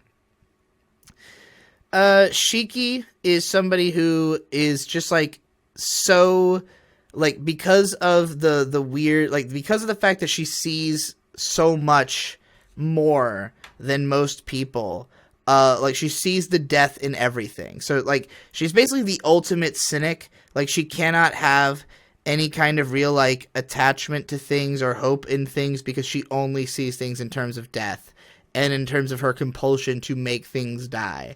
And so, like, the constant need to repress those impulses drives her to just completely splinter her personality And so she has to just spend like so much time just like recollecting the memories and figuring out like what the fuck is going on inside her own mind that she doesn't have much time to like engage with and figure out how she can be useful in other capacities. So this is another one that like reminds me more of myself when I was younger. Like when I was her age, I felt more like her. And, you know, over time, through sort of, you know, recognizing that, you know, I could see more than the death in things, or see the application of being someone who could see that, you know, find a way to have a meaningful life. We've got a couple of characters here, these two pink-haired tiny lolly girls, who in some way represent like things that I think I would have become had I actually looked the way that I like if let's say that I had somehow immortalized my child self before I ever went through puberty, and instead of becoming a man and growing a foot, I like remained the same height, and just like grew slightly more feminine and dyed my hair pink. Like what I would have personality-wise resembled would have been like Sakurano Kurimu from what's the name of the show? The Student Council is Always Right, or something like that. Seitokai no Ichizon, that's the one. She is like, the funny thing about it is that like when I was a kid, I was insecure about a lot of the things that I would later be insecure about not being, you know? And so, like, Sakurano is, like, insecure about the fact that she is short and everybody perceives her as a child because she acts like a child. Like, she's just so, like, even though she is, like, you know, a straight-A student and, like, really hardworking and really, like, trying to be the best that she can be, she's just so, like, naive at the core that she just can't help but act like someone who is younger than she actually is. And because she also looks younger than she is, she's just perceived as younger than she is. And like, you know, long after I stopped being short and looking young, because I was not just the shortest but also the youngest kid in every class I was in, because I have an August 8th birthday. So like, and you know, in America at least, the school year, if you're born before September 31st, then you know, that's when the age cutoff is. So basically the youngest you could be, like my brother Shade, is September 29th birthday. So yeah, I was always the youngest and smallest, and I heavily identified with that, even though, like, you know, Sakurano doesn't like that people perceive her that way. And maybe I wouldn't have eventually, but I kind of have, like, you know, I kind of see her as like, oh, it's funny that you are upset with yourself for these tendencies, because these are the tendencies that, like, you know, that people do not recognize in me because I do not look like you, and therefore I don't have to be insecure about them, I guess. And then Komoe Sensei here, she's like in her 40s, I think. She drinks and smokes and pines over having someone who can help her out, but she's just a good teacher who helps her fucking students and looks adorable, and I can't ask for much more than that, other than that she's lonely and I don't want to be lonely. Eureka from Eureka 7, she is taking care of 3 kids, even though she really has no fucking idea what she's doing. She's tasking herself anyways because she feels responsible for them, so she's gonna fucking take care of them. You know, I have a difficult time not feeling responsible for people, even though I shouldn't, even though, like, it's none of my business. You know, if I feel like I can, or if I feel like I'm the only one who can, especially help somebody out, then it's very difficult for me not to, even if A, I don't really know what I'm doing, and B, you know, I don't really have the resources or time. Aranagi has the same problem, as is deconstructed in Monogatari extensively. I already kind of mentioned this character from Hodo Musco on the list of characters I didn't want to be like, but I also, I love her. I absolutely love her. I connect to the way that she is with her friends, and I feel like she has, honestly, a more mature outlook than I did at her age. I think that the sort of revelations her character goes through in middle school are, like, comparable to what I was going through in, like, late high school. So, which is also when I watched the show. So I connected with her mega fucking hard at the time.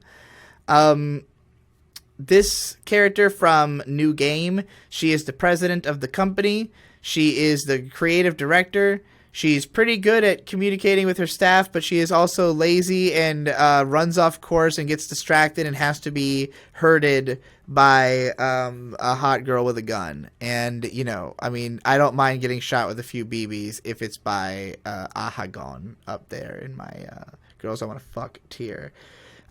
Here we have Haku from Naruto. Probably the first character that I ever saw that, like, visually, like, connected with me really, really personally, because, when I got into anime, it was through Adult Swim and through the movie Ninja Scroll, and I never had really connected with the characters in a very personal way. I was more interested in anime in, like, a metatextual sense, and in, like, what was happening in the episodes. Inuyasha was the first character that I had connected with a little bit more strongly as, like, a role model, because he's, like, a cool, long-haired guy with, a big sword. But Haku was, like, closer in personality to me and appearance as, like, a 12-year-old boy, which I was at the time, who looks like a girl, who is quiet and, reserved, but also, like, kind of a badass and, like, protective of the person that they care about. And, like, Haku gets fucking, like, killed immediately, so there's not much more to the character, but, I connected really strong with Haku, and, if anything, I feel like maybe if that character hadn't gotten killed, I could have learned something from them, but, I did not pick up on much of a lesson from watching him get splattered. But, Haku pretty much, looks like how I looked at the time. Konata from Lucky Star, she's just a fucking otaku. Like, what more could I say? My personality is just like hers as an otaku. She's similar to Madarame, but maybe not quite so autistic. But still plenty autistic, Again, I put in Tsuneko from Shiki. I feel like she is not so much like me in the sense that I've ever been as, like, nihilistic as she is in, like, the way I actually act or present myself. But certainly, like, in like, the darker state of mind, I feel like she's somebody who I connect with a whole lot. And, when I watched Shiki, it was hard for me not to just be on her side, because I felt like, I felt like I had similar emotions towards the world to what she did. But she's definitely not a good guy. Not entirely. Neither is Katja from fucking Seikon no Quasar. She is a psychotic sadomasochist who just basically tortures this lesbian girl and makes her do shit for her. She really needs to be put in her place, but nobody is going to put her in her place because she is a absolutely perfect doll-esque blonde lolly, but she is completely fucking in charge. She's like, my unchecked ego feels like her. When I act like, when I think of myself as, like, an unstoppable badass, she is the energy I am projecting. Like, like the character of Digibro, if it looked like what it was supposed to be, it would look like her, I guess. Whereas Victorique is closer to, like, my natural state of being, like, kind of low key and distant and analytical and just kind of like, but also like, you know, if you want to reach me emotionally, you're gonna have to try really hard, because I spent a lot of time locked in a cell, and I'm gonna throw things at you when you try to come near me. So I'm a tsundere is basically what I'm trying to say, in the same way that Victorique is. You know, I put most of the tsunderes on my characters I wanted to mentor lists, like Luis or Shauna, because like I've never been as self-assuredly abrasive as a lot of those characters. Like a lot of those, like, I have the same problem as a tsundere has of thinking like nobody is appreciating what is good about me, and it, like, I'm always getting dunked on, and I'm just fucking pissed off, and like I just want somebody to appreciate me without being like turning around at 5 seconds later doing something retarded, you know, which is what the guys always do who are with those characters. And like, I guess, you know, just not having put myself out there the way that they do, I haven't had to deal with those kinds of things at the age that they did, or in the circumstances that they did, but I understand how to help them. In the case of Victorique, though, her experience is much closer to mine, of being somebody who's like closed off in a walled garden, and like a tsundere only because she is now finally having emotional interactions and having to navigate them, and like doesn't want to be a tsundere and is actively trying to stop but doesn't know how. And like I think most of them reach that stage at some point in the story, but Victorique has like a higher level of self-awareness than the average tsundere through, you know, being analytically minded. We've got, again, the girl from the Skycrawlers, who I think, you know, is closer to how I used to feel, and now is somebody I feel like I could mentor to some degree. There's a handful of just like lazy, like, characters who are intelligent but lazy. And like in the case of the girl from Nekogami Yaoyorozu, she's another case of like, because she feels like people don't recognize what's good about her, she will not put effort into therefore being good. You know, that's like one of my worst traits. Lanessia here, she's just lazy. She just does not want to have to commit to anything. She has to be strong-armed into things. But you know, ultimately is trying to be as helpful as she can. I also just think she's fucking absolutely beautiful. Definitely aesthetic goals. Like, this is like the look I actually want to have. I think like this is, I'm gonna dye my hair this color and braid it like this, and fucking I don't know. If I don't go for the P2 look first.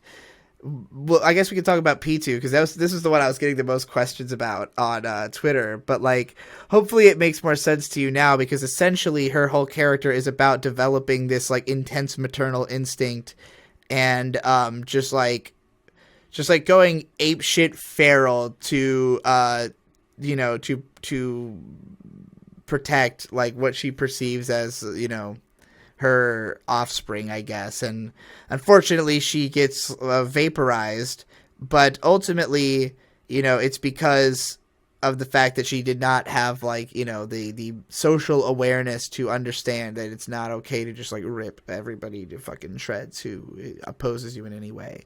So I guess she like represents what I see as like the most raw, feral, maternal instinct that you kind of have to curb through logic. Like, you cannot be this way.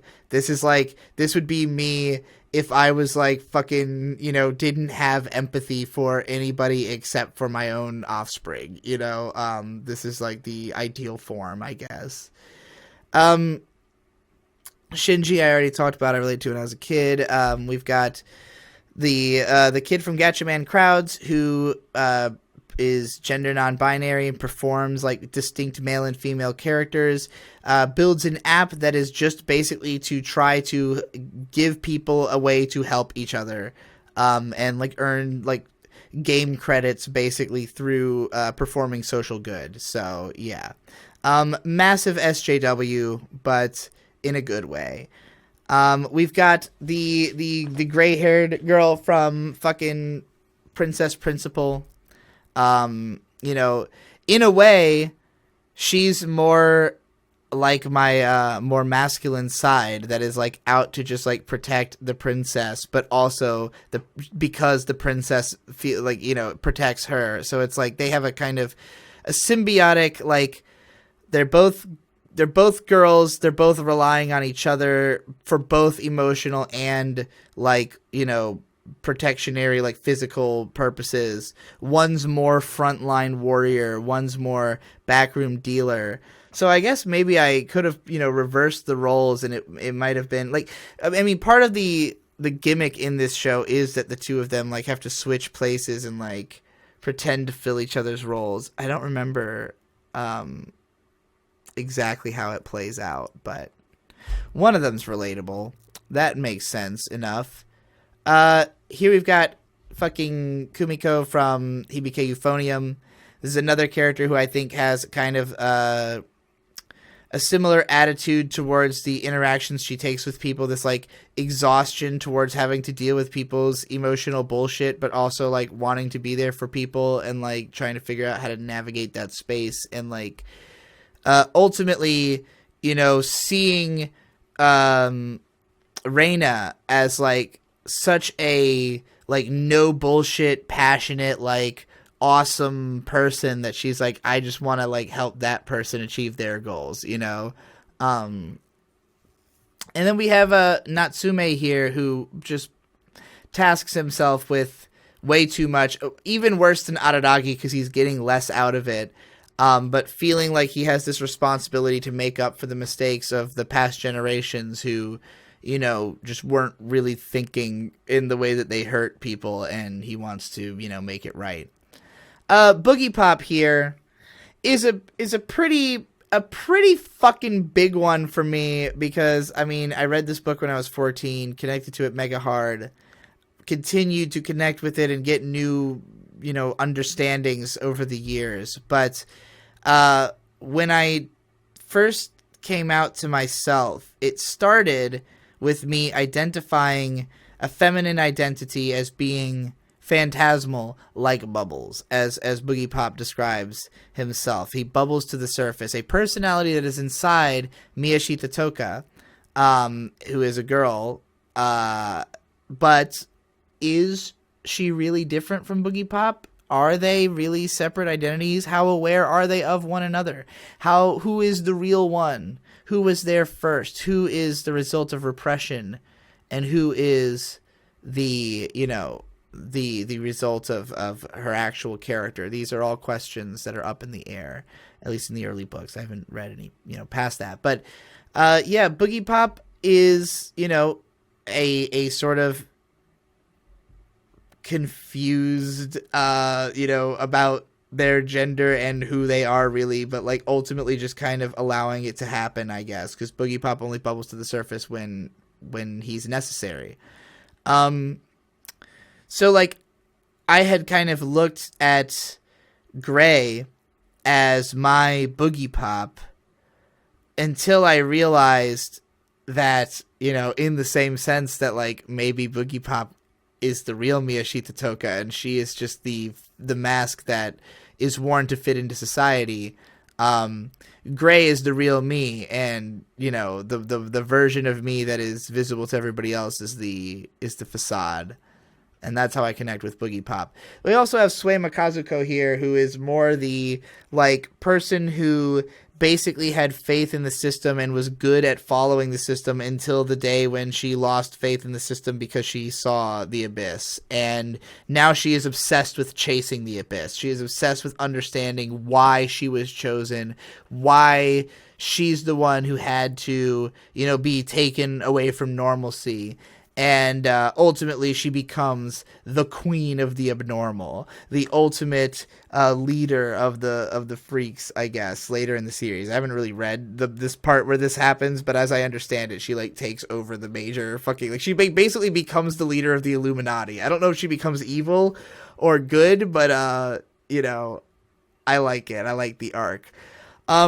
We got this girl from Gatekeepers 21. I can never remember any of what actually happens in Gatekeepers 21. It's a 6-episode OVA. All I can ever remember is that the girl acts exactly like me, and probably looks more like how I actually look than a lot of these girl characters, especially considering she wears like frumpy flowing clothes, and like I used to wear glasses when I was younger. I don't anymore. Maybe one day I'll get back to wearing big frame glasses. Sabrina from Pokemon, massively autistic psychic, puts her parents into a fucking dollhouse and like torments people, and has a really severe expression. And I used to watch the Sabrina arc tape over and over when I was a kid. It was like one of my favorite Pokemon tapes. And I don't think I ever really, like, as a kid, identified with Sabrina, because even though I loved the episode and I loved the portrayal of her character, she's so abstract. Like, there's no point where the show stops and just, like, Sabrina talks to you about how she's feeling. Like, other people analyze and break it down and, like, try to give structure to it. But, like, the way that Sabrina herself acts is consistent. And, like, the character of Soraya in Kusomega is heavily based on Sabrina's portrayal in the anime of Pokemon, because of the way that I connected with Sabrina's portrayal in the anime of Pokemon, as like this is the kind of person I feel like I was when I was a kid. Somebody who just is like, you know, like, I mean, she's, in the context of the anime, she's like 16. I was like 8 when I connected with this. But like the idea that she's like stunted emotionally in a state where she was when she was 8, because of the fact that that's when like her parents left or divorced or whatever, and like that's the trauma that fueled her to like remain in arrested development. It's like, that didn't happen to me, but like if it had, and I had not changed from 8 to 16, Sabrina is, I think, the kind of person I would have ended up being. And you know, Soraya is like a reinterpretation of that character, where they did not become like evil and ruthless, but instead just kind of confounding, I guess. Anyway, Watashi from fucking Jinru wa Suitai Shimashita. Again, she is a diplomat. She is somebody who is out there to, you know, try to make peace and to communicate, but she is extremely cynical, extremely lazy, and basically only does as much as she has to, as much delegation as humanly fucking possible, and treats everything like it is an absolute chore. Highly relatable. Then we have Nozomu from Kanokon. This is another character where I see it as like, if I was actually like, if I was like if I had her body and powers, I would just act like her. You know, she's got a boy that she wants his dick, and she will go to any lengths to get there, even if she has to share him with the other bitch. I wish that she would just get with the girl, though. Like, they don't need the guy in there. The two of them would be perfect for each other. You know, they don't need to project their need to be with a guy onto him. They can just be with each other, and it'll be perfect. I don't know what the fuck I'm talking about. Harime Nui.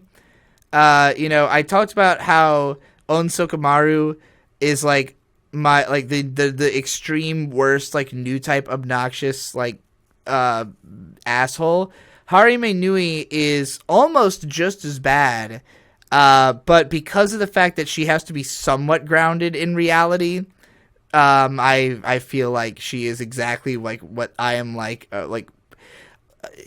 It's hard for me, again, to express like the way that I act in social situations where I feel comfortable, because like, you know, when I was growing up, I would just act true to myself even if I would get shit for it, whereas as an adult, I will only act true to myself in situations where I just act appropriately for the situation, you know. And I'm not often in situations where I feel like I need to act like Harime Nui. Maybe I just don't feel the need to act that way at all anymore. Maybe I just am not like this character. But at my worst or in my past, I certainly have been as obnoxious as Harime Nui. And I love her. We also have Destiny Fucker in here. Destiny Fucker is just a one-to-one parallel of me. There's no difference. There's no meaningful divide between me and Destiny Fucker. Then we have this girl from Asate no Hoko, and honestly, it's been so long since I watched the show, and I did it in one sitting, and I don't really remember any of the plot. I just remember connecting to this character because she is a grown woman who accidentally, there's a little girl and a grown woman who both switch places. They don't literally change bodies. They just become one becomes a little girl, the other becomes an adult. And they kind of have to explore their insecurities through that. And I just remember this girl connecting with her, and also she's fucking adorable. And also I want to be the little girl. And we have Sora from No Game No Life. His passionate desire to continue believing in humanity and continue inspiring them in spite of the fact that he, understands how bad they are more than anyone, but because of the fact that he has been put into a context where he knows there is a victory state for humanity, there is nothing stopping him from absolute belief in the ability to reach that victory state. And that's how I feel, because there's a victory state I believe in, which is to go beyond causality. And, as long as I believe that that's possible, nothing can stop me from trying. And finally, the last character, the biggest one that I have on here, taking up the most space, is Oshino Shinobu from Monogatari. I really look at Shinobu as sort of being the, sort of representing Araragi's, repressed ego. Who Araragi really wishes he could be is, somebody who is so unstoppably fucking powerful that he could literally resolve anything. Shinobu she has endless knowledge, endless power, endless ability to just enact her will on the world and make things the way that she wants it to be.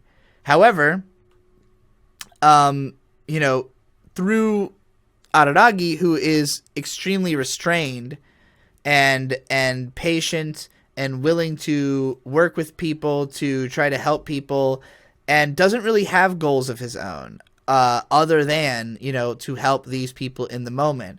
So it's he can tap into her power to some extent, and she can make demands of him to some extent, but the trust that they have in one another is essentially what keeps them in a position where they can help others. And the whole arc that Araragi goes through in identifying Shinobu in the last few episodes of the first season of Bakemonogatari, is essentially about him recognizing that he is neglecting himself, his own inner emotional state, in order to help other people, and that what he needs to do is to call on someone. He needs to call on the person who is there, who is waiting, who literally will not help until he calls on her. And the second he does, she defeats the enemy. It's his fear of exerting the latent potential within himself is what causes him to be afraid to call on Shinobu. But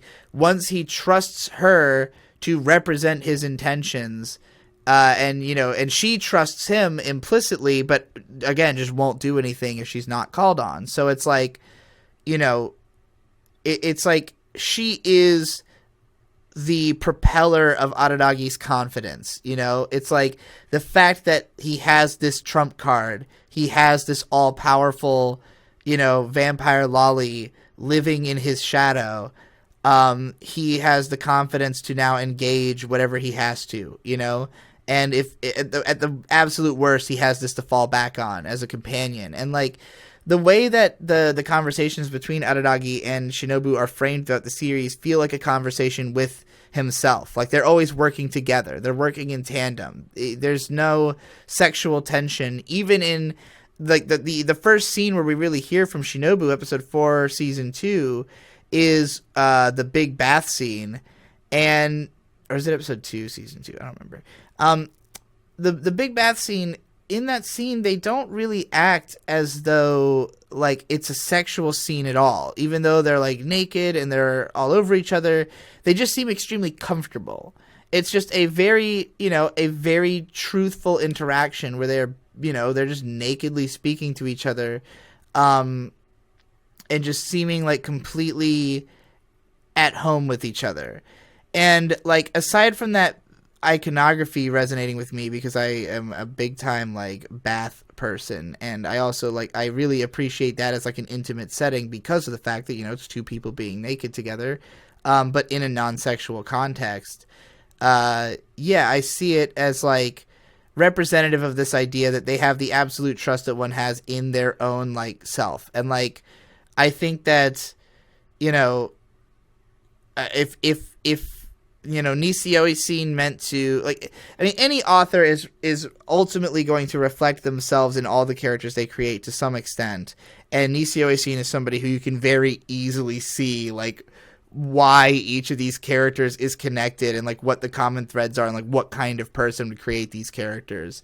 But I think that if Araragi is, the forward facing projection of Nisio Isin, and Senjo Gahara is an effective metaphor for understanding his, more complex thinking, and that, and the empathy, and like Araragi is the way that he actually views the world, but he has empathy for Senjo Gahara because he connects to the less lexical thinking, even though he is more analytical himself. But like the character who actually thinks like him, who actually is the, the sum total of knowledge and also of, while still having his emotional understanding, I guess, is Shinobu. If this makes sense. Hopefully everything I'm saying makes sense and doesn't sound like fucking absolute insanity.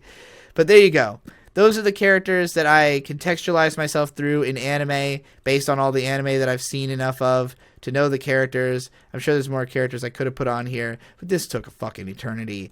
And hopefully this was interesting in some way. Hopefully this will inspire you to try to contextualize yourself and your taste through anime. This definitely, even more so than understanding myself and my relationship to characters, it really just was like the biggest revelation from this was realizing the connective tissue of my favorite shows. Because my whole entire career, I've been trying to figure out what is the connective tissue of all the anime that I like the most. And I really do think of it as like motherly spirit.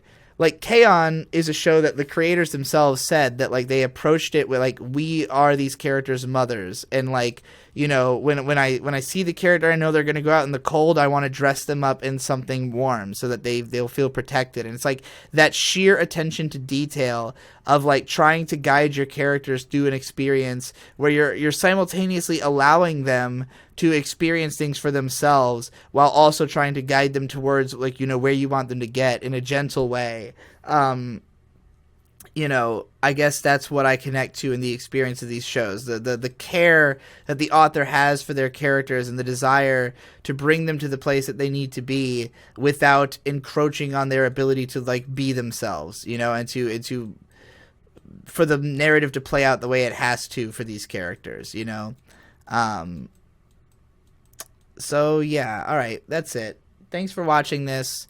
I'm going to try to get out an Otoganzo tape very soon, as well as, going to keep doing Befriending the Internet, where I talk about everything going on in the channel. That's a great hub if you want to reach me. Watch that show, leave a comment. I respond to the comments on episodes of the show. I'm also launching a show called Scraps, where I'm just going to collect all the random thoughts and ideas and half-finished scripts that I come out with all the time and put those all into one video. And long-form anime analysis and that kind of stuff will come when I am ready, because those projects take a long time, and there is not one that is currently in, like, a deep state of production. So, hopefully this video is enjoyable as an anime analysis in its own right. And, yeah, I guess look in the description for any more information. Thanks for watching. Bye!